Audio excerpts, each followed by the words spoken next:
السلام عليكم ورحمة الله وبركاته. الحمد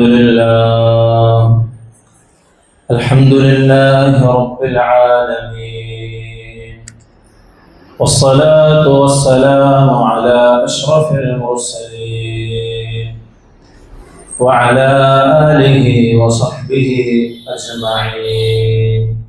أما بعد، فقد قال الله تعالى في قرآنه الكريم بعد أعوذ بالله من الشيطان الرجيم بسم الله الرحمن الرحيم والسابقون الأولون من المهاجرين والأنصار والذين اتبعوهم بإحسان رضي الله عنهم ورضوا عنه وأعد لهم جنات تجري تحتها الأنهار خالدين فيها وذلك الفوز العظيم. صدق الله العظيم. وقال الرسول صلى الله عليه وسلم أصحابي كالنجوم بأيهم اقتديتم اهتديتم، أو كما قال عليه الصلاة والسلام. اللهم رب اشرح لي صدري ويسر لي أمري واحلل عقدة من لساني يفقه قولي، وما توفيقي إلا بالله عليه توكلت وإليه منيب. ബഹുമാനമുള്ള മുഅ്മിനീങ്ങളെ, മുഅ്മിനാത്തുകളെ, സത്യവിശ്വാസികളെ, വിശ്വാസിനികളെ, അല്ലാഹു സുബ്ഹാനഹു വ തആല നാം ഒരുമിച്ച് കൂടിയതിനെ സ്വാലിഹായ അമലായി നമ്മിൽ നിന്നും സ്വീകരിക്കുമാറാകട്ടെ. പരിശുദ്ധമായ റമദാനിൽ നമ്മൾ നമ്മുടെ ഭൗതികമായ താല്പര്യങ്ങൾ, ഇച്ഛകൾ മാറ്റിവെച്ചുകൊണ്ട് നോമ്പ് പിടിച്ചതും പരിശുദ്ധമായ ദീനിനെ സംബന്ധിച്ച് കേൾക്കാൻ വന്നതുമൊക്കെ അല്ലാഹു ഖബൂലാക്കുമാറാകട്ടെ. നമ്മുടെ ജീവിതത്തിൽ ഈ ഒരുമിച്ച് കൂടൽ കൊണ്ട് അല്ലാഹു ഖൈറ് ഉണ്ടാക്കട്ടെ. നന്മ പറയുവാനും നന്മ കേൾക്കുവാനും അതിലുപരിയായി അത് മരണം വരെയും ജീവിതത്തിൽ അമലാക്കി മാറ്റുവാനും അല്ലാഹു നമുക്ക് തൗഫീഖ് നൽകുമാറാകട്ടെ. പരിശുദ്ധമായ റമദാൻ അനുകൂലമായി സാക്ഷി നിൽക്കുന്ന ഭാഗ്യവാന്മാരുടെ കൂട്ടത്തിൽ അല്ലാഹു നമ്മളെ ഉൾപ്പെടുത്തുമാറാകട്ടെ. റമദാൻ നമ്മുടെ ജീവിതത്തിൽ സമൂലമായ മാറ്റം വരുത്തുന്ന റമദാനാക്കി അല്ലാഹു മാറ്റുമാറാകട്ടെ. നല്ല നല്ല അമലുകൾ ചെയ്യുവാനും അള്ളാഹുവിന്റെ തൃപ്തി കരസ്ഥമാക്കുവാനും സമീപ്യം കരസ്ഥമാക്കുവാനും അള്ളാഹു നമുക്ക് തൗഫീഖ് നൽകുമാറാകട്ടെ. ഇനിയും ഒരുപാട് റമദാനുകളിൽ പങ്കെടുക്കുവാനും അതിലൂടെയൊക്കെ അള്ളാഹുവിന്റെ അടുക്കൽ ഉന്നതമായ പദവി കരസ്ഥമാക്കുവാനും അള്ളാഹു തൗഫീഖ് നൽകുമാറാകട്ടെ. പ്രിയമുള്ള മുഅ്മിനീങ്ങൾ, അല്ലാഹു സുബ്ഹാനഹു വ തആല ഈ ലോകത്തെയും നശ്വരമായ കുറച്ചു കാലം മാത്രം നമ്മൾ ജീവിക്കുന്ന ഈ ലോകത്തെയും ഇനി നമുക്ക് മുമ്പിൽ മരണത്തോടുകൂടി വരാനിരിക്കുന്ന കാലാകാലത്തെ ആഖിറത്തിലെയും ബർസഖിയായ ജീവിതം മുതൽ ഖബർ ജീവിതം മുതൽ അങ്ങോട്ട് കാലാകാലത്തെ ആഖിറത്തിലെയും ഒക്കെ വിജയം വെച്ചിരിക്കുന്നത് പരിശുദ്ധമായ ദീനുൽ ഇസ്ലാം പൂർണ്ണമായി നമ്മൾ അനുസരിക്കുന്നതിലൂടെയാണ്. അതിനെ നമുക്ക് എങ്ങനെയാണ് അനുഷ്ഠിക്കേണ്ടത്, അത് നമ്മുടെ ജീവിതത്തിൽ എങ്ങനെയാണ് ഉണ്ടാകേണ്ടതെന്ന് ആദരവായ റസൂലുള്ളാഹി സ്വല്ലല്ലാഹു അലൈഹി വസല്ലമ തങ്ങൾ നമുക്ക് ജീവിച്ച് കാണിച്ചു തരികയുണ്ടായി. തങ്ങളുടെ സുന്നത്ത് പിൻപറ്റിക്കൊണ്ട് അതിനെ ഇത്തിബാഅ് ചെയ്തുകൊണ്ട് ആ രൂപത്തിൽ നമ്മൾ ജീവിക്കുകയാണെങ്കിൽ ഈ ലോകത്തിലും ആഖിറത്തിലും നമുക്ക് വിജയികളുടെ കൂട്ടത്തിൽ ഉൾപ്പെടാൻ സാധിക്കും. അത്തരത്തിൽ നബി സല്ലല്ലാഹു അലൈഹി വസല്ലമ തങ്ങളെ ചാണിന് ചാണായും മുഴത്തിന് മുഴമായും പിൻപറ്റിയവരായിരുന്നു സഹാബാക്കൾ റളിയല്ലാഹു അൻഹും. അല്ലാഹു തആല അവരെ കുറിച്ച് തൃപ്തിപ്പെട്ടു. അവർ അല്ലാഹുവിനെ കുറിച്ചും എപ്പോഴും തൃപ്തിയുള്ളവരായിരുന്നു. എത്ര വലിയ കഷ്ടപ്പാടായാലും ത്യാഗമായാലും ബുദ്ധിമുട്ടുകളായാലും, നമ്മൾ ഇന്നലെയൊക്കെ പറഞ്ഞു കേട്ടതുപോലെ വിശപ്പടക്കാൻ ഭക്ഷണമില്ലാതെ വയറിൽ കല്ല് കെട്ടിവെച്ചുകൊണ്ടായാലും അവർ അള്ളാഹുവിനെ കുറിച്ചിട്ട് മോശമായതൊന്നും പറയുകയോ വിചാരിക്കുകയോ ചെയ്തിരുന്നില്ല. അതുകൊണ്ടാണ് അള്ളാഹു അവരെ കുറിച്ച് അവർ അള്ളാഹുവിനോട് തൃപ്തിയുള്ളവരായിരുന്നു എന്ന് പറഞ്ഞത്. സ്വഹാബാക്കളുടെ ജീവിതത്തിൽ നബി തങ്ങൾ പറഞ്ഞത് കേട്ടപ്പോൾ ഉണ്ടായ ഒരുപാട് ഉന്നതമായ ഗുണങ്ങളുണ്ട്. ആ ഗുണങ്ങൾ നമ്മളും പരിശ്രമിക്കുകയാണെങ്കിൽ നമ്മുടെ ജീവിതത്തിൽ ഉണ്ടാക്കിയെടുക്കാൻ സാധിക്കും. ആ ഗുണങ്ങൾ നമ്മിൽ ഉണ്ടാവുകയാണെങ്കിൽ സ്വഹാബാക്കളെ പോലെ അള്ളാഹുവിന്റെ തൃപ്തി നമുക്ക് കരസ്ഥമാക്കാൻ സാധിക്കും. അള്ളാഹു തആല ഖുർആനിലൂടെ അവരെ കുറിച്ച് ഒരുപാട് സ്ഥലങ്ങളിൽ അള്ളാഹു അവരെ തൃപ്തിപ്പെട്ടതാണ് റളിയല്ലാഹു അൻഹും വറദു അൻഹു എന്ന് പറയുന്നു. നമ്മൾ ഓതി വെച്ച സൂറത്തു തൗബയിലെ ആയത്തിൽ അള്ളാഹു പറയുന്നത് വസ്സാബിഖൂനൽ അവ്വലൂന മിനൽ മുഹാജിരീന വൽ അൻസാർ, മുഹാജിറുകളായ അൻസാരികളായ സഹാബാക്കൾ, അതുപോലെ തന്നെ വല്ലദീന തബഊഹും ബിഇഹ്സാനി, അവരെ നന്മയിൽ പിൻപറ്റിയ ആളുകളെയും അള്ളാഹു തആല അവർക്കും ഈ സർട്ടിഫിക്കറ്റ് കൊടുക്കുമെന്ന് അള്ളാഹു പറയുന്നുണ്ട്. അത്തരക്കാരുടെ കൂട്ടത്തിൽ ഉൾപ്പെടാൻ അള്ളാഹു നമുക്ക് തൗഫീഖ് നൽകുമാറാകട്ടെ. അള്ളാഹു സുബ്ഹാനഹു വ തആല അവർക്ക് ഈ സർട്ടിഫിക്കറ്റ് നൽകിയതുപോലെ തന്നെ നബി സല്ലല്ലാഹു അലൈഹി വസല്ലമ തങ്ങളും അവരെ കുറിച്ച് പറഞ്ഞു, അസ്ഹാബി കന്നുജൂം, എൻ്റെ സ്വഹാബാക്കൾ നക്ഷത്ര തുല്യരാണ്. ബിഅയ്യിഹിം മുഖ്തദൈതും ഇഹ്തദൈതും, അവരിൽ ആരെ നിങ്ങൾ പിൻപറ്റിയാലും നിങ്ങൾ ഹിദായത്തിലാകും, സന്മാർഗത്തിലാകും. ഒരു സ്വഹാബിയെ കുറിച്ച് പോലും നമുക്ക് യാതൊരു കുറവുകളും പറയാനില്ലാത്ത തരത്തിൽ, അല്ലെങ്കിൽ അവരിൽ നിന്നും ആരെയും മാറ്റി നിർത്താത്ത തരത്തിലാണ് നബി സല്ലല്ലാഹു അലൈഹി വസല്ലമ തങ്ങളുടെ സഹാബാക്കളെ കുറിച്ച് ഇപ്രകാരം നമുക്ക് പറഞ്ഞു തന്നത്. നമ്മൾ മനസ്സിലാക്കേണ്ടത്, നമുക്ക് മുഹാജിറുകളാകാനോ അല്ലെങ്കിൽ അൻസാറുകളാകാനോ ഒന്നും സാധിച്ചില്ലെങ്കിലും അള്ളാഹു പറഞ്ഞ വല്ലദീന തബഊഹും ബിഇഹ്സാൻ, അവരെ നന്മയിൽ പിൻപറ്റിയവരാകാൻ നമുക്ക് സാധിക്കും. അത്തരത്തിൽ ആ സഹാബാക്കളുടെ ചരിത്രം പറയുവാനും കേൾക്കുവാനും അവരെ പോലെയൊക്കെ ആകാനും വേണ്ടിയിട്ടാണ് നമ്മൾ ഇന്നിവിടെ ഒരുമിച്ച് കൂടിയിട്ടുള്ളത്. അള്ളാഹു അതിനെ കബൂലാക്കുമാറാകട്ടെ. പരിശുദ്ധമായ റമദാനിൽ ആ റസൂലിനെ ഹൃദയം കൊണ്ട് പ്രണയിക്കുകയും പ്രേമിക്കുകയും ചെയ്ത, സ്വന്തം ജീവനേക്കാളും ഉമർ റളിയല്ലാഹു അൻഹു എന്ന് പറയുന്നുണ്ട്, നബിയെ, എന്നെ കഴിഞ്ഞാൽ പിന്നെ എനിക്ക് ഏറ്റവും കൂടുതൽ ഇഷ്ടം അങ്ങയോടാണ്. പക്ഷെ നബി തങ്ങൾ പറഞ്ഞു, ഉമർ റളിയല്ലാഹു അൻഹുവിനോട് നിന്റെ ഈമാൻ പൂർണ്ണമായിട്ടില്ല. അപ്പോ സ്വന്തം ജീവനേക്കാളും നബി തങ്ങളെ സ്നേഹിക്കണമെന്ന് നബി തങ്ങൾ പഠിപ്പിച്ചു കൊടുക്കുകയാണ്. ഉടനെ ഉമർ റളിയല്ലാഹു അൻഹു തിരുത്തി പറയുകയാണ്, റസൂലെ, അങ്ങനെയാണെങ്കിൽ എൻ്റെ ജീവനേക്കാളും എനിക്ക് അങ്ങയോടാണ് ഇഷ്ടം. ആ തരത്തിലുള്ള ഇഷ്ടം അത് വാക്കിൽ മാത്രമല്ല, മറിച്ച് അവരുടെ പ്രവൃത്തിയിലും അവർ നമുക്ക് കാണിച്ചു തരികയുണ്ടായി. അവരുടെ ഓരോ സഹാബികളുടെ ചരിത്രം നമ്മൾ എടുത്തു നോക്കിയാലും വളരെയധികം സന്തോഷത്തോടുകൂടി സുഖലോലുപതയോടുകൂടി ദുനിയാവിന്റെ എല്ലാവിധ നേട്ടങ്ങളും കിട്ടിക്കൊണ്ട് ജീവിച്ചവരായിരുന്നില്ല സഹാബാക്കൾ. ഓരോ സഹാബാക്കൾക്കും അവരുടെ ദീന സംരക്ഷിക്കുന്നതിന്റെ പേരിൽ, അവരുടെ ഈമാൻ സംരക്ഷിക്കുന്നതിന്റെ പേരിൽ ഒരുപാട് ത്യാഗത്തിന്റെയും കണ്ണുനീരിന്റെയും കഥകളാണ് പറയാനുള്ളത്. പരിശുദ്ധമായ റമളാനിൽ ബദറിനെ കുറിച്ച് നമ്മൾ ഓർക്കുമ്പോൾ, ബദർ എന്ന് പറയുന്നത് സ്വന്തം കുടുംബത്തിലുള്ള ഉപ്പയും മകനും തമ്മിൽ ഏറ്റുമുട്ടിയ, എളാപ്പയും മൂത്താപ്പയും അവരുടെ മക്കളും ഒക്കെ തമ്മിൽ ഏറ്റുമുട്ടുന്ന വലിയ സംഘട്ടനമായിരുന്നു. അവിടെയൊക്കെ കുടുംബബന്ധത്തെ മാറ്റി നിർത്തിക്കൊണ്ട് അള്ളാഹുവിനും റസൂലിനും പ്രാമുഖ്യം കൊടുക്കാൻ സഹാബാക്കൾക്ക് സാധിച്ചു. അതുകൊണ്ടൊക്കെയാണ് അവർ അത്രയും വലിയ ഉന്നത സ്ഥാനത്തിന് അർഹരായത്. വല്ലദീന യുസിറൂന അലാ അൻഫുസിഹിം വലൗ കാന ബിഹിം ഖസാസ, സൂറത്തുൽ ഹശറിൽ അല്ലാഹു പറയുന്നുണ്ട്, അവർക്ക് ആവശ്യമുണ്ടെങ്കിൽ പോലും അതവർ മാറ്റി നിർത്തിക്കൊണ്ട് മറ്റുള്ളവർക്ക് പ്രാമുഖ്യം കൊടുക്കുമായിരുന്നു. ബദറിൽ പിടിക്കപ്പെട്ട ശത്രു തടവുകാരായിരുന്ന ആളുകൾ പിന്നീട് ഇസ്ലാം സ്വീകരിക്കുമ്പോൾ പറയുന്നുണ്ട്, അവര് തന്നെ സാക്ഷ്യം വഹിക്കുന്നുണ്ട്, അവർ എന്താണോ കഴിച്ചിരുന്നത് അത് തന്നെ ഞങ്ങൾക്ക് നൽകുമായിരുന്നു. അവരുടെ അടുക്കൽ ഈത്തപ്പഴവും റൊട്ടിയുമാണ് ഉണ്ടായിരുന്നതെങ്കിൽ അവരതിൽ താഴ്ന്നത് എടുക്കുകയും ഞങ്ങൾക്ക് മുന്തിയത് നൽകുകയും ചെയ്യുമായിരുന്നു.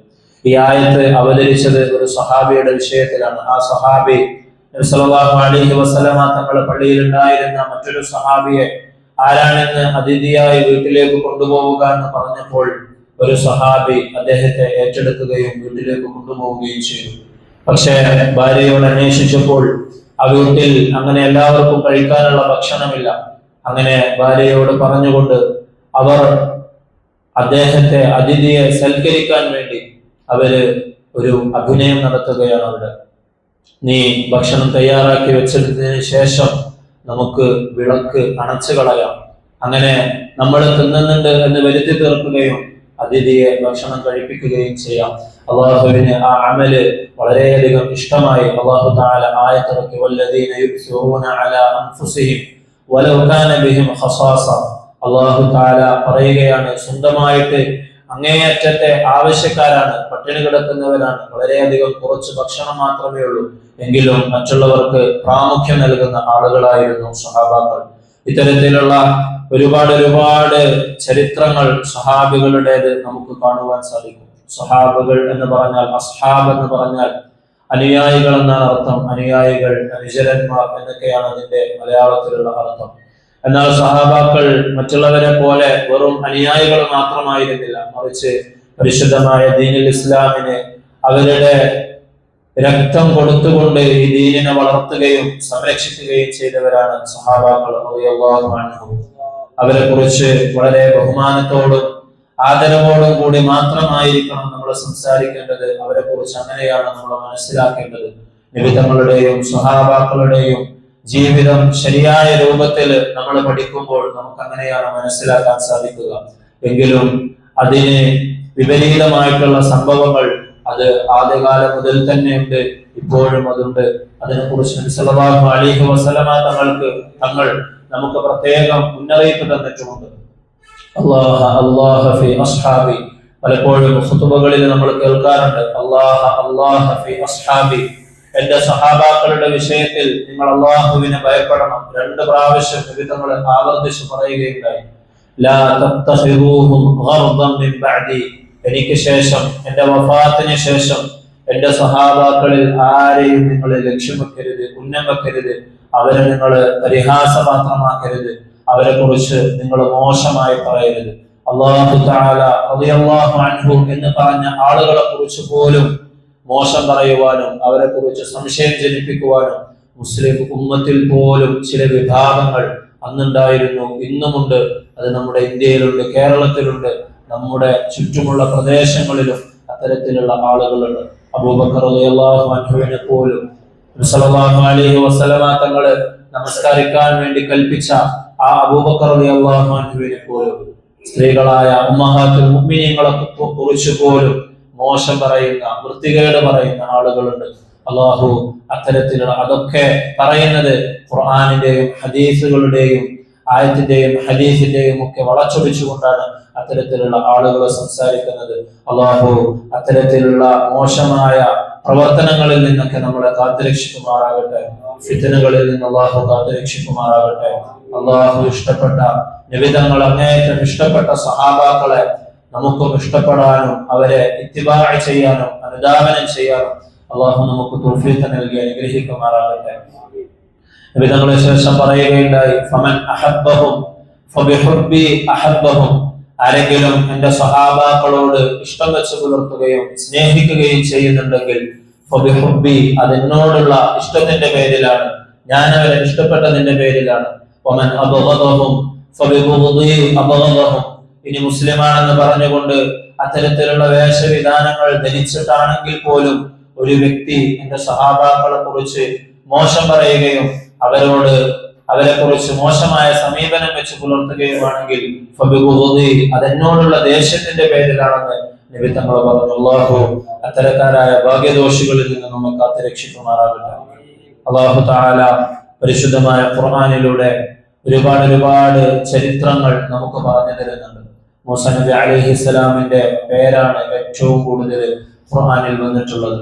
അത് തന്നെ ഒരേ ചരിത്രം തന്നെ പല സമയത്ത് അള്ളാഹു നമുക്ക് പറഞ്ഞു തരുന്നുണ്ട്. എന്നാൽ ഈ ചരിത്രങ്ങളും കഥകളും ഒക്കെ ഖുർആനെ സംബന്ധിച്ചിടത്തോളം വെറുമൊരു കഥ പറച്ചിൽ എന്നതിനപ്പുറത്തേക്ക്, വെറുമൊരു ചരിത്രം പറയുക എന്നതിനപ്പുറത്തേക്ക് ഖുർആനാകുമ്പോൾ, അത് ഒരേ ചരിത്രം തന്നെ പല സ്ഥലങ്ങളിൽ പറയുമ്പോൾ അതിൽ നിന്ന് പല പല ഗുണപാഠങ്ങളാണ് നമുക്ക് ലഭിക്കുക. സൂറത്ത് യൂസുഫ് വളരെയധികം മനോഹരമായ ഒരു കഥയാണ്. അതിന്റെ തുടക്കം മുതൽ അവസാനം വരെയും യൂസുഫ് നബി അലൈഹിസ്സലാമിന്റെ ചെറുപ്പം മുതൽ അദ്ദേഹത്തിന്റെ അവസാനം വരെയുള്ള കഥകൾ അള്ളാഹു നമുക്ക് പറഞ്ഞു തരുന്നുണ്ട്. അത് അള്ളാഹു തുടങ്ങുന്നത് തന്നെ നഹ്നു നഖുസ്സു അലൈക അഹ്സനൽ ഖസസ്, ഏറ്റവും നല്ല ഒരു കഥ ഞാൻ നിങ്ങൾക്ക് പറഞ്ഞു തരട്ടെയോ എന്ന് ചോദിച്ചുകൊണ്ടാണ്. ആ കഥ നമുക്കത് ആസ്വദിക്കാൻ കഴിയുകയാണെങ്കിൽ ഖുർആനാണ്, ആസ്വദിക്കാൻ കഴിയുന്നുണ്ടെങ്കിൽ ഖുർആനാണ് ഏറ്റവും നല്ല വായനക്കുള്ള ഗ്രന്ഥം. അള്ളാഹു നമുക്ക് ഖുർആൻ മനസ്സിലാക്കാനുള്ള തൗഫീഖ് നൽകുമാറാകട്ടെ. സൂറത്ത് യൂസുഫിന്റെ അവസാനത്തിൽ അള്ളാഹു പറയുന്നുണ്ട്, ലഖദ് കാന ഫീ ഖസസിഹിം ഇബ്റത്തുൻ ലിഉലിൽ അൽബാബ്. ഈ കഥകൾ കൊണ്ടും ചരിത്രങ്ങൾ കൊണ്ടുമൊക്കെ എന്താണ് അള്ളാഹു തആല ഉദ്ദേശിക്കുന്നത്, ഒരു മുഅ്മിനിന് എന്താണ് അതിൽ നിന്ന് കിട്ടേണ്ടത്? ലഖദ് കാന ഫീ ഖസസിഹിം ഇബ്റത്തുൻ ലിഉലിൽ അൽബാബ്. കഥ കേട്ടു പോവുക, ചരിത്രം കേട്ടു പോവുക എന്നതിനപ്പുറത്തേക്ക് ഒരു മുഅ്മിനിനെ സംബന്ധിച്ചിടത്തോളം ഒരു ചരിത്രം കേൾക്കുമ്പോൾ, കഥ കേൾക്കുമ്പോൾ അവൻ ബുദ്ധിയുള്ളവനാണെങ്കിൽ അവൻ അതിൽ നിന്നും ഗുണപാഠമുണ്ട്. അതിൽ അല്ലാഹു തആല പറയുന്നത് ആ കഥകൾ റഹ്മത്താണ്, വഹുദൻ വറഹ്മതൻ വതഫ്സീല കുല്ലി ഷൈഇൻ ലിഖൗമി യുഅ്മിനൂൻ. മുഅ്മിനീങ്ങളായ ആളുകൾക്ക് ആ കഥകൾ ചില സന്ദർഭങ്ങളിൽ കാരുണ്യമാണ്. അതവരുടെ ജീവിതത്തിൽ പ്രയാസങ്ങൾ ഉണ്ടാകുമ്പോൾ, ബുദ്ധിമുട്ടുകൾ ഉണ്ടാകുമ്പോൾ, ഇത്തരത്തിൽ ബുദ്ധിമുട്ടുകൾ അനുഭവിച്ച അള്ളാഹുവിനോട് ഏറ്റവും കൂടുതൽ അടുത്തിരുന്ന നബി തങ്ങൾ പറയുകയുണ്ടായി, നബിമാർക്കാണ് അള്ളാഹുവിന്റെ അടുക്കൽ നിന്ന് ഏറ്റവും കൂടുതൽ പരീക്ഷണങ്ങളും ബുദ്ധിമുട്ടുകളും ഒക്കെ ദീനിന്റെ പേരിൽ സഹിക്കേണ്ടി വന്നിട്ടുള്ളത്. അതിൽ തന്നെ ഏറ്റവും കൂടുതൽ നബിമാരുടെ കൂട്ടത്തിൽ ഏറ്റവും കൂടുതൽ ബുദ്ധിമുട്ട് അനുഭവിക്കേണ്ടി വന്നത് സല്ലല്ലാഹു അലൈഹി വസല്ലമ തങ്ങൾക്കാണ്. തങ്ങളുടെ ജീവിതം ചെറുപ്പം മുതൽ, ജനനം മുതൽ മരണം വരെ നമ്മൾ പഠിച്ചു നോക്കിയാൽ ഒരുപാട് യാതനകൾ, പ്രയാസങ്ങൾ നബി തങ്ങൾ നേരിട്ടിട്ടുണ്ട്. അപ്പൊ നമുക്കും ഒരു ബുദ്ധിമുട്ട് വരുമ്പോൾ നമുക്ക് ആ നബി തങ്ങളുടെ ചരിത്രം, സഹാബാക്കളുടെ ചരിത്രമൊക്കെ നല്ല രീതിയിൽ പഠിക്കാൻ സാധിക്കുകയാണെങ്കിൽ യാതൊരു പ്രയാസത്തിലും ബുദ്ധിമുട്ടുകളിലും നമ്മൾ പതറിപ്പോവുകയില്ല. അവിടെയൊക്കെ നബി തങ്ങളുടെ യാതന നമുക്ക് ഓർക്കാനും അള്ളാഹു ആ നബി തങ്ങളെ ഇഷ്ടപ്പെട്ടതിന്റെ പേരിലാണ് ആ പ്രയാസങ്ങൾ കാരണമായി നബി തങ്ങൾ പറയുകയുണ്ടായി, ഒരു മുഅ്മിനിന്റെ കാലിൽ ഒരു ചെറിയ മുള്ള് തറക്കുന്നത് പോലും നാളെ അള്ളാഹുവിന്റെ അടുക്കൽ അവന്റെ പദവി ഉയരാൻ കാരണമാകും. അതിലവൻ വെറുപ്പുളവാക്കുന്ന, അള്ളാഹുവിന് ഇഷ്ടമില്ലാത്ത കാര്യങ്ങൾ പറയരുത്. അസ്സബ്റു ഇൻദ സ്വദമത്തിൽ ഊല, ആദ്യം തന്നെ ക്ഷമിക്കുകയും, മുള്ളു തറച്ചാൽ പോലും അല്ലെങ്കിൽ ഒരു വലിയ അപകടം സംഭവിച്ചാൽ പോലും ഒരു മുഅ്മിനിന്റെ വായിൽ നിന്ന് വരേണ്ട വാക്ക് അൽഹംദുലില്ലാഹ് എന്നുള്ള വാക്കായിരിക്കണം. ഉർവത്ത് ബിൻ സുബൈർ റളിയല്ലാഹു അൻഹു അദ്ദേഹത്തിന്റെ ഒരു കാല് മുറിച്ചു മാറ്റേണ്ട അവസ്ഥയുണ്ടായി. അത് മുറിച്ചു മാറ്റിയതിനു ശേഷം അദ്ദേഹം പറയുന്നുണ്ട്, അൽഹംദുലില്ലാഹ്, ഇത്രയും കാലം അല്ലാഹു തആല എനിക്ക് 2 കാലുകൾ നൽകി. ആ 2 കാല് കൊണ്ട് എനിക്ക് എവിടെയൊക്കെ പോകാമായിരുന്നു, എനിക്ക് ഇഷ്ടമുള്ളതൊക്കെ ചെയ്യാമായിരുന്നു. ഇപ്പോഴും അൽഹംദുലില്ലാഹ് അല്ലാഹു തിരിച്ചെടുത്തപ്പോൾ എന്റെ ഒരു കാലല്ലേ തിരിച്ചെടുത്തുള്ളൂ. പ്രിയമുള്ളവരെ, ഇങ്ങനെയുള്ള സ്വഹാബാക്കളുടെ ചരിത്രങ്ങൾ കേൾക്കുമ്പോൾ, നബി തങ്ങളുടെ ചരിത്രം നമ്മൾ നോക്കിയാലും, ഉപ്പയില്ലാതെ ജനിച്ച് യതീമായി വളർന്ന് 6ാമത്തെ വയസ്സിൽ ഉമ്മ മരിച്ച് അവിടെ അങ്ങോട്ട് തുടങ്ങി നബി തങ്ങൾക്ക് നുബുവത്തിന് കിട്ടിയതിനു ശേഷവും നബി തങ്ങള് സ്വസ്ഥമായി സമാധാനമായി ആയിഷ റളിയല്ലാഹു അൻഹയൊക്കെ നമുക്ക് പറഞ്ഞു തരുന്നുണ്ട്. നബി തങ്ങളുടെ വീട്ടിൽ ചില സമയത്ത് 2 പൂർണ്ണ ചന്ദ്രനെ നമ്മൾ കാണുമായിരുന്നു. പക്ഷേ ഞങ്ങളുടെ വീട്ടില് അടുപ്പ് പുകയുമായിരുന്നില്ല. പലപ്പോഴും ഞങ്ങളുടെ ഭക്ഷണം എന്ന് പറയുന്നത് 2 വസ്തുക്കളായിരിക്കും. ഒന്ന് കാരക്കയും മറ്റൊന്ന് പച്ചവെള്ളവുമായിരിക്കും. ഇത്രത്തോളം അള്ളാഹുവിന്റെ റസൂലിന് വേണമെങ്കിൽ ഈ ദുനിയാവ് അള്ളാഹു കാൽക്കയിൽ കൊണ്ടുവച്ച് കൊടുക്കുമായിരുന്നു. നബി തങ്ങൾ പറഞ്ഞാൽ സഹാബാക്കൾ അവരുടെ എല്ലാ വിധങ്ങൾക്ക് വേണ്ടി അർപ്പിക്കാൻ തയ്യാറായിരുന്നു. പക്ഷെ അവിടെയൊക്കെ അള്ളാഹുവിന്റെ പരീക്ഷണങ്ങൾ ഉണ്ടാവുകയും, ബദറിനെ കുറിച്ച് നമ്മൾ പറയുമ്പോഴും ബദറിൽ നിന്ന് ബദറിന്റെ വിജയവും ചെറിയ ഒരു സംഘം വലിയ ഒരു സംഘത്തെ പരാജയപ്പെടുത്തിയ കഥകളും അവിടെയുള്ള ഒരുപാട് വീര പോരാട്ടങ്ങളും ഒക്കെ നമ്മൾ പറയുമ്പോൾ അതിന്റെ പുറത്തേക്ക് നബി തങ്ങൾ വേദനിച്ച ഒരുപാട് വേദനകളുണ്ട്. നബി തങ്ങള് ഈ വിജയ വാർത്ത അറിയിക്കാൻ വേണ്ടി 2 സ്വഹാബികളെ മദീനയിലേക്ക് അയക്കുന്നുണ്ട്. അവര് മദീനയിലേക്ക് വരുമ്പോൾ അവര് കാണുന്ന കാഴ്ച എന്ന് പറയുന്നത് നബി സല്ലല്ലാഹു അലൈഹി വസല്ലമ തങ്ങളുടെ പ്രിയപ്പെട്ട മകളായ റുഖിയ ബീവിയുടെ അവരെ മറവ് ചെയ്തുകൊണ്ട്, അവരെ ദഫൻ ചെയ്തുകൊണ്ട്, ആ ഖബറിന് മുകളിൽ മണ്ണ് വാരിയിട്ടുകൊണ്ട് സ്വഹാബാക്കൾ തിരിച്ചു വരുന്ന രംഗമാണ്. ആ സ്വഹാബാക്കളോടാണ് ബദറിൽ വിജയിച്ച ആ വിജയ വാർത്ത ഈ 2 സ്വഹാബികൾ അറിയിക്കുന്നത്. നബി സല്ലല്ലാഹു അലൈഹി വസല്ലമ തങ്ങളും അത് കഴിഞ്ഞ് കുറെ ദിവസം കഴിഞ്ഞ് പെരുന്നാളോടനുബന്ധിച്ചാണ് മദീനയിലേക്ക് അവര് മടങ്ങിയെത്തുന്നത്. സ്വഹാബാക്കളും മദീനയിലെ എല്ലാവരും വലിയ ആഹ്ലാദത്തിലാണ്, വിജയത്തിന്റെ ആരവത്തിലാണ്. അതുപോലെ ആദ്യത്തെ പെരുന്നാൾ കൂടാനുള്ള അതിയായ ആഗ്രഹത്തിലും ആവേശത്തിലും സന്തോഷത്തിലും ഒക്കെയാണ്. പക്ഷേ നബി സല്ലല്ലാഹു അലൈഹി വസല്ലമ തങ്ങൾ അപ്പോഴും വേദനിക്കുകയാണ്.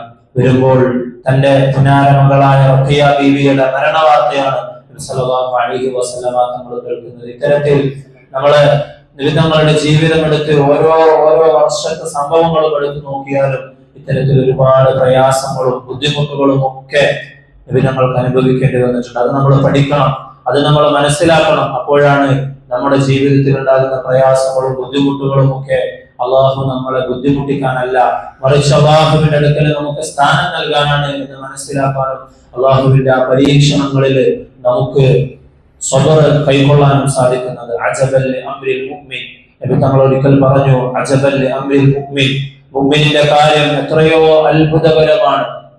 വലൈസ ദാലിക ഇല്ലാ ലിൽ മുഅ്മിൻ, അത് മുഅ്മിനിന് മാത്രമുള്ള ഒരു പ്രത്യേകതയാണ്. എന്താണ് അതിന്റെ കാരണം?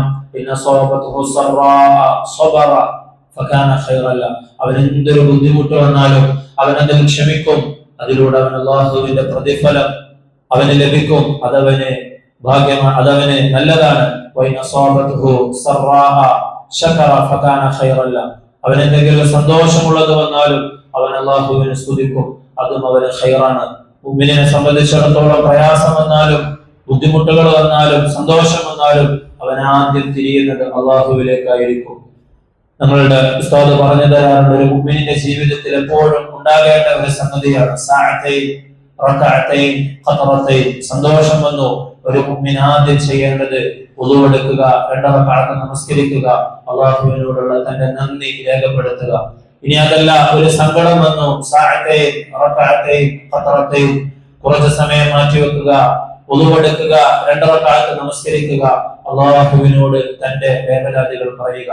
ഇത്തരത്തിലായിരിക്കണം ഒരു മുഅ്മിൻ അവന്റെ ജീവിതത്തിൽ ചെയ്യേണ്ടതെന്ന് നബി സല്ലല്ലാഹു അലൈഹി വസല്ലമ തങ്ങൾ നമുക്ക് പഠിപ്പിച്ചു തരുന്നുണ്ട്. സ്വഹാബാക്കളുടെ ചരിത്രം നമ്മൾ എടുക്കുമ്പോൾ അല്ലാഹു തആല ഈ കഥകളുടെ ചരിത്രങ്ങളുടെ ഒക്കെ ലക്ഷ്യമായി പറയുന്ന ആ ലക്ഷ്യങ്ങൾ ഈ ചരിത്രങ്ങൾ പറയുന്നതിലൂടെയും കേൾക്കുന്നതിലൂടെയും നമുക്ക് നമ്മുടെ ജീവിതത്തിൽ ഉണ്ടാകണം. സഹാബാക്കളെ സംബന്ധിച്ച് പറയുമ്പോൾ ആദ്യമായിട്ട് നമ്മൾ ഓർക്കുകയും പറയുകയും ചെയ്യേണ്ടത് അബൂബക്കർ സിദ്ദീഖ് റളിയല്ലാഹു അൻഹുവിനെ സംബന്ധിച്ച് തന്നെയാണ്. നബി സല്ലല്ലാഹു അലൈഹി വസല്ലമ തങ്ങളുടെ ചെറുപ്പം മുതൽ തന്നെയുള്ള കൂട്ടുകാരനായിരുന്നു. തങ്ങളോടൊപ്പം ഇസ്ലാമിലും വരികയും എന്തൊക്കെ ബുദ്ധിമുട്ടുകൾ ഉണ്ടായിട്ടുണ്ടോ അപ്പോഴൊക്കെ കൂടെ നിൽക്കുകയും ചെയ്ത ആളാണ് അബൂബക്കർ റളിയല്ലാഹു അൻഹു. ലൗ കുൻതു മുത്തഖിദൻ ഖലീലൻ ലത്തഖൽതു അബൂബക്കർ ഖലീല.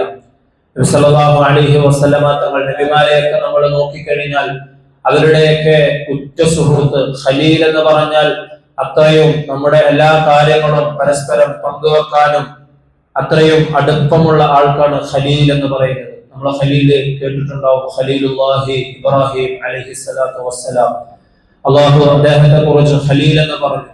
അള്ളാഹുവിനോട് ഏറ്റവും കൂടുതൽ സാമീപ്യം വെച്ച് പുലർത്തുകയും എന്തുണ്ടായാലും അത് അള്ളാഹുവിനോട് നേരിട്ട് സംഭാഷണം നടത്തുകയും ചെയ്തിരുന്ന വ്യക്തിയായിരുന്നു ഇബ്രാഹിം നബി അലൈഹിസ്സലാം. നബിമാരൊക്കെയും അങ്ങനെ തന്നെയായിരുന്നു. എല്ലാ നബിമാരുടെയും ഉച്ച കൂട്ടുകാരൻ എന്ന് പറയുന്നത് അത് അല്ലാഹു ആയിരുന്നു. നബി തങ്ങൾ പറയുകയാണ്, ലൗ കുൻതു മുത്തഖിദൻ ഖലീലൻ. ചില റിവായത്തുകൾ നമുക്ക് കാണാം ഗൈറ റബ്ബി എന്നും ഫിദ്ദുനിയ എന്നും, അല്ലാഹുവിനെ കൂടാതെ അല്ലെങ്കിൽ ദുനിയാവിൽ ഞാനൊരു കൂട്ടുകാരനെ തിരഞ്ഞെടുക്കുമായിരുന്നെങ്കിൽ, എന്റെ രക്ഷിതാവിനെ കൂടാതെ അല്ലാഹുവിനെ കൂടാതെ ഞാനൊരു കൂട്ടുകാരനെ തിരഞ്ഞെടുക്കുമായിരുന്നെങ്കിൽ ലത്തഖൽതു അബൂബക്കർ ഖലീല, ഞാൻ അബൂബക്കർ റളിയല്ലാഹു അൻഹുവിനെ എന്റെ ഖലീലായിട്ട് തിരഞ്ഞെടുക്കുമായിരുന്നു. പക്ഷേ നബിമാരെ സംബന്ധിച്ചിടത്തോളം അവരുടെ ഖലീൽ എന്ന് പറയുന്നത്, ഉച്ചകൂട്ടുകാരൻ എന്ന് പറയുന്നത് അത് അല്ലാഹുവാണ്. ഇസ്ലാമിന്റെ ആദ്യ ദിവസങ്ങളിൽ ഒരുപാട് പ്രയാസങ്ങൾ നബി സല്ലല്ലാഹു അലൈഹി വസല്ലമ തങ്ങൾക്ക് സ്വന്തം കുടുംബത്തിൽ നിന്ന് പോലും ഏൽക്കേണ്ടി വന്നിട്ടുണ്ട്. അബൂലഹബിനെ പോലെ, അബൂജഹലിനെ പോലെ കുടുംബക്കാരായ ഒരുപാട് പേർ നബി തങ്ങളെ പരിഹസിക്കുകയും കളിയാക്കുകയും ഉപദ്രവിക്കുകയും ഒക്കെ ചെയ്തപ്പോൾ അബൂബക്കർ റളിയല്ലാഹു അൻഹു ആയിരുന്നു നബി തങ്ങളെ സംരക്ഷിക്കുകയും സത്യപ്പെടുത്തുകയും നബി തങ്ങളുടെ കൂടെ നിൽക്കുകയും ചെയ്തത്. അബൂബക്കർ റളിയല്ലാഹു അൻഹു നബി തങ്ങൾ പറയുന്നതിനെയൊക്കെയും സത്യപ്പെടുത്തുകയും അതൊക്കെ ഞാൻ വിശ്വസിക്കുകയും ചെയ്യുന്നു എന്ന് ഉച്ചത്തിൽ ഖുറൈശികളോട് വിളിച്ചു പറഞ്ഞപ്പോൾ, ഇസ്രാ മിഅ്റാജിന്റെ സംഭവം ഉണ്ടാകുമ്പോൾ ഇതും അബൂബക്കർ വിശ്വസിക്കുമോ എന്ന് നമുക്ക് നോക്കാമെന്ന് പറഞ്ഞുകൊണ്ട് ഖുറൈശികൾ, ശത്രുക്കൾ, അവർ അബൂബക്കർ റളിയല്ലാഹു അൻഹുവിന്റെ അടുത്ത് വന്നുകൊണ്ട് ഇസ്രാ മിഅ്റാജിന്റെ സംഭവം പറയുകയാണ്. നമുക്കറിയാം, ഞാൻ അധികം വിശദീകരിക്കുന്നില്ല. എന്നാൽ അബൂബക്കർ റളിയല്ലാഹു അൻഹുവിന്റെ മറുപടി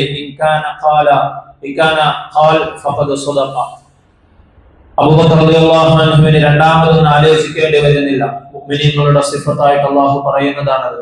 നമുക്കും അത്തരത്തിലുള്ള ഒരു ഗുണമുണ്ടാകണം. നബി തങ്ങൾ പറഞ്ഞു എന്ന് പറഞ്ഞാൽ അതിന്റെ അപ്പുറത്തേക്ക് ഇന്നത്തെ കാലത്തെ ഭൗതികതകൾ നമ്മൾ വെച്ചുകൊണ്ട് അത് നടക്കുമോ എന്നുള്ള ചെറിയ സംശയം പോലും ഒരു മുഅ്മിനിന്റെ ഹൃദയത്തിൽ ഉണ്ടാകാൻ പാടില്ല. അത് നബി തങ്ങളുടെ ഹദീസിനെ കളവാക്കുന്നതിലേക്കും കുഫറിലേക്കും നമ്മളെ എത്തിക്കും. അല്ലദീന യുഅ്മിനൂന ബിൽ ഗൈബ് വയുഖീമൂന അസ്സലാത വമിമ്മാ റസഖനാഹും യുൻഫിഖൂൻ. സൂറത്തുൽ ബഖറ തുടക്കത്തിൽ നമ്മൾ പാരായണം ചെയ്യുമ്പോൾ ആദ്യം നമ്മൾ ഓതുന്നത് ഇതാണ്, അല്ലദീന യുഅ്മിനൂന ബിൽ ഗൈബ്. ഗൈബിയായ അദൃശ്യമായ കാര്യങ്ങളിൽ വിശ്വസിക്കുന്നവനാണ് ഒരു മുഅ്മിൻ എന്ന് പറയുന്നത്. നബി സല്ലല്ലാഹു അലൈഹി വസല്ലമ തങ്ങൾ അത്തരത്തിൽ ഗൈബിയായ ഒരു സംഗതി പറഞ്ഞപ്പോൾ രണ്ടാമതൊന്നും ആലോചിക്കേണ്ടി വന്നില്ല. മുഹമ്മദ് സല്ലല്ലാഹു അലൈഹി വസല്ലം അങ്ങനെ പറഞ്ഞിട്ടുണ്ടെങ്കിൽ ഫഖദ് സദഖ, അത് സത്യമാണെന്ന് അബൂബക്കർ റളിയല്ലാഹു അൻഹുവിന് യാതൊരു സംശയവും കൂടാതെ പറയാൻ സാധിച്ചു. ഇന്ന് പലപ്പോഴും പല ആളുകളും അവർക്ക് സംശയമാണ്. നബി സല്ലല്ലാഹു അലൈഹി വസല്ലമ തങ്ങളെ പറ്റിയും ഇസ്ലാമിനെ പറ്റിയും യുക്തിവാദികളും മതനിരാസത്തിന്റെ ആളുകളും ഒക്കെ പല പല കുഴപ്പങ്ങളും പല പല കൺഫ്യൂഷനുകളും ഉണ്ടാക്കുന്ന ഈ കാലഘട്ടത്തിൽ ചിലപ്പോൾ ആളുകൾ പോലും ചിന്തിച്ചു പോകും, നബിതങ്ങൾക്ക് 11 കല്യാണം കഴിക്കേണ്ടിയിരുന്നോ എന്ന്. പ്രിയമുള്ളവർ, അങ്ങനെ ചിന്തിക്കാൻ പാടില്ല. അങ്ങനെ ഒരു മുഅ്മിൻ ഒരിക്കലും ചിന്തിക്കുകയില്ല. ഒരു മുഅ്മിനെ സംബന്ധിച്ചിടത്തോളം അതിനെക്കുറിച്ച് പഠിക്കുകയും അതിനെക്കുറിച്ച് അറിയുകയും ചെയ്യുമ്പോൾ ഇസ്ലാമിനെ കുറിച്ചിട്ടുള്ള ആ വിശ്വാസം നമ്മുടെ ഹൃദയത്തിൽ അടിയുറക്കുകയാണ് ചെയ്യുക, നമ്മുടെ ഈമാൻ അടിയുറക്കുകയാണ് ചെയ്യുക. അത്തരത്തിൽ ഏറ്റവും കൂടുതൽ നമുക്കുള്ള ഒരു മാതൃകയാണ് അബൂബക്കർ സിദ്ദീഖ് റളിയല്ലാഹു അൻഹു. ഈ ഒരു സംഭവത്തിന് ശേഷമാണ് അദ്ദേഹത്തിന് സിദ്ദീഖുൽ അക്ബർ, ഏറ്റവും വലിയ സത്യസന്ധൻ, സത്യപ്പെടുത്തുന്നവൻ എന്നുള്ള വാക്ക്, ആ ഒരു അദ്ദേഹത്തിന് ആ ഒരു പദവി നബി സല്ലല്ലാഹു അലൈഹി വസല്ലമ തങ്ങളുടെ പക്കൽ നിന്നും ലഭിക്കുന്നത്. അതുപോലെ ഒരുപാട് വേളകൾ നമുക്ക് കാണാൻ കഴിയും. അല്ലാഹു സുബ്ഹാനഹു വ തആല ഹിജ്റയുടെ സന്ദർഭത്തിൽ അബൂബക്കർ റളിയല്ലാഹു അൻഹു നബി സല്ലല്ലാഹു അലൈഹി വസല്ലമ തങ്ങളും സൗർ ഗുഹയിൽ നിന്ന് ആ സംഭവം സൂറത്ത് തൗബയുടെ വരികളിലൂടെ നമുക്ക് കാണുവാൻ സാധിക്കും. നബി സല്ലല്ലാഹു അലൈഹി വസല്ലമ തങ്ങൾ അബൂബക്കർ റളിയല്ലാഹു അൻഹുവിനോട് പറയുന്നുണ്ട്, ലാ തഹ്സൻ ഇന്നല്ലാഹ മഅന. അബൂബക്കർ റളിയല്ലാഹു അൻഹു വളരെയധികം വെപ്രാളപ്പെട്ടുകൊണ്ട് ബേജാറായിക്കൊണ്ട് നബി തങ്ങളുടെ ചുറ്റും ഇങ്ങനെ അങ്ങോട്ടും ഇങ്ങോട്ടും ബേജാറായിക്കൊണ്ട് നടക്കുകയാണ്. നബി തങ്ങൾക്ക് ആ മുഖത്തുണ്ടായിരുന്ന ആ ഗുഹയിലുണ്ടായിരുന്ന പൊത്തുകളെല്ലാം അടച്ചുകൊണ്ട് അവിടെ നിന്നും അദ്ദേഹത്തിന് ഒരു കടി ഏറ്റപ്പോൾ, എന്തോ ഒരു ജന്തു അദ്ദേഹത്തെ കടിച്ചപ്പോൾ നബി തങ്ങളുടെ ഉറക്കം തടസ്സപ്പെടാതിരിക്കാൻ വേണ്ടിയൊക്കെ അദ്ദേഹം ഒരുപാട് വെപ്രാളപ്പെടുന്നത് നബി തങ്ങളുടെ ശ്രദ്ധയിൽപ്പെട്ടു. നബി തങ്ങൾ ചോദിക്കുന്നുണ്ട്, മാ തുളിബ് ബിസ്നൈനി അല്ലാഹു സാലിസുഹുമാ. അബൂബക്കറെ, രണ്ടാളുകളുടെ വിഷയത്തിൽ മൂന്നാമതായി അള്ളാഹു ഉണ്ടാകുമ്പോൾ എന്തിനാണ് ഇങ്ങനെ ബേജാറാകുന്നത്? ലാ തഹ്സൻ, വെപ്രാളപ്പെടണ്ട, വിഷമിക്കണ്ട. ഇന്നല്ലാഹ മഅന, തീർച്ചയായും അള്ളാഹു നമ്മോടൊപ്പമുണ്ട്. അവര് ഗുഹാമുഖത്ത് വരെ എത്തി. അബൂബക്കർ റളിയല്ലാഹു അൻഹു നബി തങ്ങളോട് പറയുന്നുണ്ട്, അവരെങ്ങാനും അവരുടെ സ്വന്തം കാലുകളിലേക്ക് നോക്കിയാൽ നബിയെ നമ്മളെ കാണൂലേ, എന്നെ കാണൂലേ, അതെനിക്കൊരു കുഴപ്പമല്ല. പക്ഷേ നബി തങ്ങളുടെ ജീവന് എന്തെങ്കിലുമൊക്കെ സംഭവിക്കുമോ എന്നുള്ള ബേജാറായിരുന്നു അബൂബക്കർ റളിയല്ലാഹു അൻഹുവിന്. ആ അബൂബക്കർ റളിയല്ലാഹു അൻഹുവിനെ നബി തങ്ങൾ ആശ്വസിപ്പിക്കുകയും സമാധാനിപ്പിക്കുകയും ചെയ്യുന്നത് നമുക്ക് കാണുവാൻ സാധിക്കും. നബി സല്ലല്ലാഹു അലൈഹി വസല്ലമ തങ്ങളുടെ വഫാത്തിന്റെ അസുഖമായപ്പോൾ, പനിയായപ്പോൾ ഒരുപാട് ദിവസം നബി സല്ലല്ലാഹു അലൈഹി വസല്ലമ തങ്ങൾ തന്നെ മുഅ്മിനീങ്ങൾക്ക് ഇമാമത്തായി കൊണ്ട് നിൽക്കുകയുണ്ടായി. തീരെ കഴിയാതായപ്പോൾ നബി സല്ലല്ലാഹു അലൈഹി വസല്ലമ തങ്ങൾ പറഞ്ഞു, മുറു അബൂബക്കർ ഫല്യുസല്ലി ബിന്നാസ്, അബൂബക്കർ റളിയല്ലാഹു അൻഹുവിനോട് ജനങ്ങൾക്ക് ഇമാമായി നിസ്കരിക്കാൻ വേണ്ടി നബി തങ്ങൾ പറഞ്ഞു. അത് വെറുമൊരു ഇമാമത്ത് ഏൽപ്പിക്കൽ മാത്രമായിരുന്നില്ല, മറിച്ച് നബി തങ്ങളുടെ വഫാത്തിനോട് അടുക്കുന്ന സന്ദർഭത്തിൽ ഇനി അടുത്തത് ഈ ദീനിന്റെ സംരക്ഷണം അത് ഏറ്റെടുക്കേണ്ടത് അബൂബക്കർ റളിയല്ലാഹു അൻഹു ആണെന്നുള്ള സൂചന നബി സല്ലല്ലാഹു അലൈഹി വസല്ലമ തങ്ങൾ കൊടുക്കുകയായിരുന്നു. നബി തങ്ങളോട് അത്രത്തോളം ഇഷ്ടവും അടുപ്പവും ഉണ്ടായിട്ടും സ്വഹാബാക്കൾക്ക് എല്ലാവർക്കും നബി തങ്ങൾ എന്നെയാണ് ഏറ്റവും ഇഷ്ടപ്പെടുന്നത് എന്ന് തോന്നുമായിരുന്നു. അത്രയും നബി തങ്ങൾ സ്വഹാബാക്കളെ സ്നേഹിച്ചിരുന്നു. സ്വഹാബാക്കൾ തിരിച്ചും ഞാനാണ് ഏറ്റവും കൂടുതൽ നബി തങ്ങളെ സ്നേഹിക്കുന്നത് എന്ന് വിചാരിക്കുമാർ അവർ നബി തങ്ങളെ സ്നേഹിച്ചിരുന്നു. നബി തങ്ങൾ വഫാത്തായപ്പോൾ അത്രത്തോളം കരുത്തനായ ഉമർ റളിയല്ലാഹു അൻഹു പോലും പതറിപ്പോയി. ഉമർ റളിയല്ലാഹു അൻഹു തന്റെ വാളെടുത്തുകൊണ്ട് പറഞ്ഞു, ആരെങ്കിലും മുഹമ്മദ് സല്ലല്ലാഹു അലൈഹി വസല്ലം മരണപ്പെട്ടു എന്ന് പറഞ്ഞാൽ ഈ വാള് അവന് മറുപടി പറയുമെന്ന് പറഞ്ഞു. മുഹമ്മദ് സല്ലല്ലാഹു അലൈഹി വസല്ലം മൂസാ നബി അലൈഹിസ്സലാം തന്റെ രക്ഷിതാവിലേക്ക് പോയതുപോലെ, തൗറാത്ത് വാങ്ങാൻ പോയതുപോലെ കുറച്ചു കാലത്തേക്ക് മാറി നിന്നതാണ് എന്നൊക്കെ പറഞ്ഞു. അബൂബക്കർ റളിയല്ലാഹു അൻഹു ആ രംഗത്തേക്ക് കടന്നു വന്നു. നബി സല്ലല്ലാഹു അലൈഹി വസല്ലമ തങ്ങളുടെ മുഖത്തുണ്ടായിരുന്ന ആ കഫൻ തുണി നീക്കിക്കൊണ്ട് നബി തങ്ങൾക്ക് ഉമ്മ കൊടുത്തു. അതിനുശേഷം പറഞ്ഞു, അതിനുശേഷം ഒരു ഭാഗത്ത് ഉമർ റളിയല്ലാഹു അൻഹു അഭിസംബോധന ചെയ്യുന്നുണ്ട് ആളുകളെ. മറ്റൊരു ഭാഗത്ത് പോയിട്ട് അബൂബക്കർ റളിയല്ലാഹു അൻഹു ജനങ്ങളോട് പറഞ്ഞു, വമാ മുഹമ്മദുൻ ഇല്ലാ റസൂൽ. സൂറത്ത് ആല ഇംറാനിലെ ചില വചനങ്ങൾ അബൂബക്കർ റളിയല്ലാഹു അൻഹു പാരായണം ചെയ്യുകയുണ്ടായി. വമാ മുഹമ്മദുൻ ഇല്ലാ റസൂൽ, മുഹമ്മദ് സല്ലല്ലാഹു അലൈഹി വസല്ലം അല്ലാഹുവിന്റെ റസൂലാണ്. ഖദ് ഖലത് മിൻ ഖബ്ലിഹി റുസുൽ, അദ്ദേഹത്തിന് മുമ്പും പ്രവാചകന്മാർ കടന്നുപോയിട്ടുണ്ട്. അഫഇൻ മാത ഔ ഖുതില ഇൻഖലബതും അലാ അഅഖാബികും, ആ പ്രവാചകൻ മരണപ്പെടുകയോ കൊല്ലപ്പെടുകയോ ചെയ്യുകയാണെങ്കിൽ ഇൻഖലബതും അലാ അഅഖാബികും, നിങ്ങൾ പിന്തിരിഞ്ഞു പോവുകയാണോ? വമൻ യൻഖലിബ അലാ അഖിബൈഹി ഫലൻ യദുറല്ലാഹ ശൈആ. മുഹമ്മദ് നബി സല്ലല്ലാഹു അലൈഹി വസല്ലമ തങ്ങളുടെ മരണശേഷം ആരെങ്കിലും ഈ ദീനിൽ നിന്ന് പിന്നോട്ട് പോവുകയാണെങ്കിൽ, ഈ ദീനിൽ നിന്ന് പിന്തിരിഞ്ഞു പോവുകയാണെങ്കിൽ അവൻ അല്ലാഹുവിന് യാതൊരു ഉപദ്രവവും വരുത്തി വെക്കുകയില്ല എന്നുള്ള ആയത്ത് പാരായണം ചെയ്യുകയുണ്ടായി. അതോടുകൂടി അതുവരെയും ജനങ്ങളോട് വളരെ ഗൗരവത്തിൽ സംസാരിച്ചിരുന്ന ഉമർ റളിയല്ലാഹു അൻഹു ആ വാക്ക് കേട്ട്, ഉമർ റളിയല്ലാഹു അൻഹു മറ്റുള്ള സ്വഹാബാക്കളുമൊക്കെ ആ വാക്ക് കേട്ടുകൊണ്ട് നിശ്ചലരാവുകയും അവരൊക്കെ അടങ്ങി നിൽക്കുകയും ചെയ്തു. അബൂബക്കർ റളിയല്ലാഹു അൻഹുവിന് അത്തരത്തിലുള്ള ആ സിറ്റുവേഷനുകൾ അത് കൈകാര്യം ചെയ്യാനുള്ള അപാരമായ കരുത്ത് അല്ലാഹു തആല നൽകുകയുണ്ടായി. ശേഷം അബൂബക്കർ റളിയല്ലാഹു അൻഹു പറയുന്നുണ്ട്, മൻ കാന യഅബുദു മുഹമ്മദൻ ഫഇന്ന മുഹമ്മദൻ ഖദ് മാത വമൻ കാന യഅബുദുല്ലാഹ ഫഇന്നല്ലാഹ ഹയ്യുൻ ലാ യമൂതു. മൻ കാന യഅബുദു മുഹമ്മദൻ, ഇത്രയും കാലം ആരെങ്കിലും ആരാധിച്ചിരുന്നത് മുഹമ്മദ് നബിയായിരുന്നെങ്കിൽ ഫഇന്ന മുഹമ്മദൻ ഖദ് മാത, ആ മുഹമ്മദ് മരണപ്പെട്ടിട്ടുണ്ട് സല്ലല്ലാഹു അലൈഹി വസല്ലം. വമൻ കാന യഅബുദുല്ലാഹ, എന്നാൽ നബി തങ്ങൾ പറഞ്ഞത് കേട്ടുകൊണ്ട് അല്ലാഹുവിനെയാണ് ആരെങ്കിലും ആരാധിച്ചിരുന്നെങ്കിൽ ഫഇന്നല്ലാഹ ഹയ്യുൻ ലാ യമൂതു, ഒരിക്കലും മരണപ്പെടാത്ത ആൾ അത് അല്ലാഹുവാണ്. നബി തങ്ങൾ വെറും ഒരു മനുഷ്യനാണ്, നബി തങ്ങൾ മരണപ്പെടും, എന്നാൽ അല്ലാഹു തആലയാണ് മരണപ്പെടാത്തത്, നമ്മൾ അല്ലാഹുവിനെയാണ് ആരാധിക്കുന്നതെന്ന് അബൂബക്കർ റളിയല്ലാഹു അൻഹു സഹാബാക്കളെ പറഞ്ഞ് മനസ്സിലാക്കുന്നത് നമുക്ക് കാണുവാൻ സാധിക്കും. ശേഷം ബനു സാഇദക്കാരുടെ പന്തലിൽ വെച്ച് സഹാബാക്കൾ എല്ലാവരും മുശാവറ ചെയ്യുകയും അങ്ങനെ അബൂബക്കർ റളിയല്ലാഹു അൻഹുവിനെ ഖലീഫയായി ഏറ്റെടുക്കുകയും ചെയ്തു. സഹാബാക്കളുടെയൊക്കെ ഒരു പ്രത്യേകത നമ്മൾ എടുത്തു നോക്കിയാൽ അവരൊക്കെ ഈ ഉത്തരവാദിത്തം ഏറ്റെടുക്കാൻ വളരെയധികം പേടിച്ചിരുന്ന ആളുകളായിരുന്നു. ഇന്ന് നമ്മൾ നോക്കുകയാണെങ്കിൽ പദവിക്ക് വേണ്ടിയിട്ട്, സ്ഥാനത്തിന് വേണ്ടിയിട്ട് ഒരുപാട് ആളുകൾ മത്സരിക്കുന്നത് കാണാൻ സാധിക്കും. എന്നാൽ ഒരു മുഅ്മിനിനെ സംബന്ധിച്ചിടത്തോളം വളരെയധികം പേടിപ്പെടേണ്ട ഒരു സംഗതിയാണ് ഉത്തരവാദിത്വം എന്ന് പറയുന്നത്. നമ്മൾ ഓരോരുത്തരും ഉത്തരവാദികളാണ്. നമ്മുടെ കുടുംബത്തിന് നമ്മൾ ഉത്തരവാദികളാണ്, നമ്മുടെ മക്കൾക്ക് നമ്മൾ ഉത്തരവാദികളാണ്. അതിന്റെ പുറമെ ഇത്രയും വലിയ ഒരു സമുദായത്തിന്റെ ഉത്തരവാദിത്വം ഏറ്റെടുക്കുമ്പോൾ അതിനെക്കുറിച്ച് നാളെ അള്ളാഹു എന്നോട് ചോദിക്കുമെന്നുള്ള പേടിയായിരുന്നു.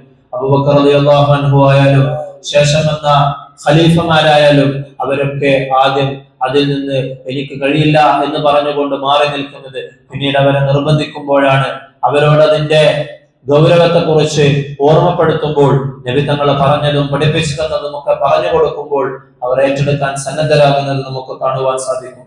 അദ്ദേഹം ഖിലാഫത്ത് ഏറ്റെടുത്തതിന് ശേഷം അദ്ദേഹത്തിന് നേരിടേണ്ടി വന്നത് വളരെ വലിയ പ്രശ്നങ്ങളായിരുന്നു. ഒന്നാമത്തത് രിദ്ദത്തിന്റെ പ്രശ്നം. നബി തങ്ങൾ വഫാത്തായതോടുകൂടി ആ സമയത്ത് കടന്നു വന്നിരുന്ന ഒരുപാട് പുതുമുസ്ലിങ്ങൾ ദീനിൽ നിന്നും പുറത്തേക്ക് പോകാൻ തുടങ്ങി. പലതും നിഷേധിച്ചുകൊണ്ടാണ് പുറത്തേക്ക് പോയത്. ചിലര് സകാത്തിനെ നിഷേധിച്ചു, ചിലര് കള്ളപ്രവാചകന്മാരായിട്ട് രംഗത്തേക്ക് വന്നു. മുസൈലിമത്തുൽ കദ്ദാബിനെ പോലെ, സജാഇനെ പോലെ ചില ആളുകള് കള്ളപ്രവാചകത്വം വാദിച്ചുകൊണ്ട് മുന്നോട്ട് വന്നു. ചില ആളുകള് സകാത്തിനെ നിഷേധിച്ചു. നബി തങ്ങളോടുകൂടി സകാത്ത് ഇനി കൊടുക്കേണ്ടതില്ല എന്ന് പറഞ്ഞു. അബൂബക്കർ റളിയല്ലാഹു അൻഹു പറഞ്ഞു, നബി തങ്ങളുടെ കാലത്ത്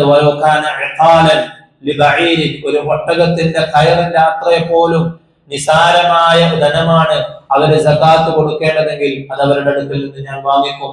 അത് തരില്ല എന്ന് പറഞ്ഞാൽ അവരോട് ഞാൻ യുദ്ധം ചെയ്യുമെന്ന് അബൂബക്കർ റളിയല്ലാഹു അൻഹു പ്രഖ്യാപിച്ചു. അതുപോലെ തന്നെ സകാത്ത് നിഷേധികളോടും കള്ളപ്രവാചകന്മാരോടും അദ്ദേഹം യുദ്ധം ചെയ്യുന്നത് അദ്ദേഹത്തിന്റെ ചരിത്രത്തിൽ നമുക്ക് കാണുവാൻ സാധിക്കും. യമാമയിൽ മുസൈലിമത്തുൽ കദ്ദാബുമായൊക്കെ ഏറ്റുമുട്ടിയത് വലിയ യുദ്ധമായിരുന്നു. 70ഓളം വരുന്ന ഹാഫിളുകൾ മാത്രം ഷഹീദായി.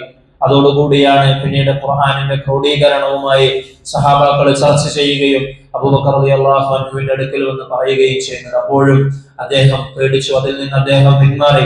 അദ്ദേഹം പറഞ്ഞു, ഞാൻ ചെയ്യില്ല. ആദരവായ റസൂലുള്ളാഹി സ്വല്ലല്ലാഹു അലൈഹി വസല്ലമ തങ്ങൾ 23 വർഷം ജീവിച്ചിട്ട് ചെയ്യാത്ത ഒരു കാര്യം ഈ അബൂബക്കർ ചെയ്യുകയില്ല എന്ന് പറഞ്ഞു. പിന്നീട് സ്വഹാബാക്കൾ നിരന്തരം അദ്ദേഹത്തെ പറഞ്ഞ് മനസ്സിലാക്കി. ഇങ്ങനെ യുദ്ധങ്ങൾ സംഭവിക്കുകയും ഹാഫിളുകൾ ഷഹീദാവുകയും ചെയ്താൽ അത് ഖുർആനിന്റെ ഭാഗങ്ങൾ നഷ്ടപ്പെട്ടു പോകാൻ സാധ്യതയുണ്ട് എന്ന് പറഞ്ഞ് അങ്ങനെ അബൂബക്കർ റളിയല്ലാഹു അൻഹുവിനെ അതിന്റെ ഗൗരവം ബോധ്യപ്പെടുകയും ചെയ്തതിനു ശേഷമാണ് ഖുർആനിന്റെ ക്രോഡീകരണത്തിന്റെ പണികൾ ആരംഭിക്കുന്നത്. അതിനുവേണ്ടി പ്രത്യേകമായി സഹാബാക്കളെ, ഹാഫിളുകളായ സഹാബാക്കളെ, വഹി എഴുത്തുകാരായ സഹാബാക്കൾ ഉണ്ടായിരുന്നു. നബി തങ്ങളുടെ വഹി എഴുതി വെക്കാൻ മാത്രം ചില സഹാബാക്കളെ നബി തങ്ങള് പ്രത്യേകമായി ചുമതലപ്പെടുത്തിയിരുന്നു. പല സഹാബാക്കളും എഴുതി വെക്കുമായിരുന്നു. പല സഹാബാക്കൾക്കും സ്വന്തമായി അവരെ മാത്രം ചെയ്തിരുന്നതുണ്ടായിരുന്നു. എന്നാൽ ഒഫീഷ്യലായിട്ട് നബി തങ്ങൾ തന്നെ പ്രത്യേകം ചുമതലപ്പെടുത്തിയ ഉബയ്യ് ഇബ്നു കഅബ് റളിയല്ലാഹു അൻഹുവിനെ പോലെയുള്ള സഹാബാക്കൾ അവരെ പ്രത്യേകം വിളിക്കുകയും അവരെ അതിന്റെ ഉത്തരവാദിത്വം ഏൽപ്പിച്ചുകൊണ്ട് അതിന്റെ പണികൾ ആരംഭിക്കുകയും ചെയ്തു. പലയിടത്തുമായിട്ടാണ് ഖുർആൻ എഴുതി വെച്ചിരുന്നത്. അങ്ങനെ ഹാഫിളുകളെ വിളിച്ചുകൊണ്ട് അത് ഉറപ്പുവരുത്തി. അത് പിന്നീട് ഉസ്മാൻ റളിയല്ലാഹു അൻഹുവിന്റെ കാലത്താണ് മുസ്ഹഫ് എന്നുള്ള രൂപത്തിൽ ക്രോഡീകരിക്കപ്പെടുന്നത്. അതിനൊക്കെ മുൻകൈ എടുത്തത് അബൂബക്കർ റളിയല്ലാഹു അൻഹുവിന്റെ ഖിലാഫത്ത് കാലത്തായിരുന്നു. ഉമർ റളിയല്ലാഹു അൻഹുവിന്റെ ചരിത്രം നമ്മൾ എടുത്ത് പരിശോധിച്ച് നോക്കുകയാണെങ്കിലും ഇത്തരത്തിൽ നബി സല്ലല്ലാഹു അലൈഹി വസല്ലമ തങ്ങളുടെ ശിക്ഷണത്തിൽ വളരുകയും എത്രത്തോളം കാർക്കശ്യക്കാരനായിരുന്നു ഉമർ എന്ന് നമുക്കറിയാം. ജാഹിലിയ്യത്തിലെ ഉമർ റളിയല്ലാഹു അൻഹുവിന്റെ സംഭവങ്ങൾ നമ്മൾ കേട്ടിട്ടുണ്ട്. എത്രത്തോളം നബി തങ്ങളെ വധിക്കാൻ വേണ്ടി ആണ് ഉമർ റളിയല്ലാഹു അൻഹു ഇറങ്ങി പുറപ്പെടുന്നത്.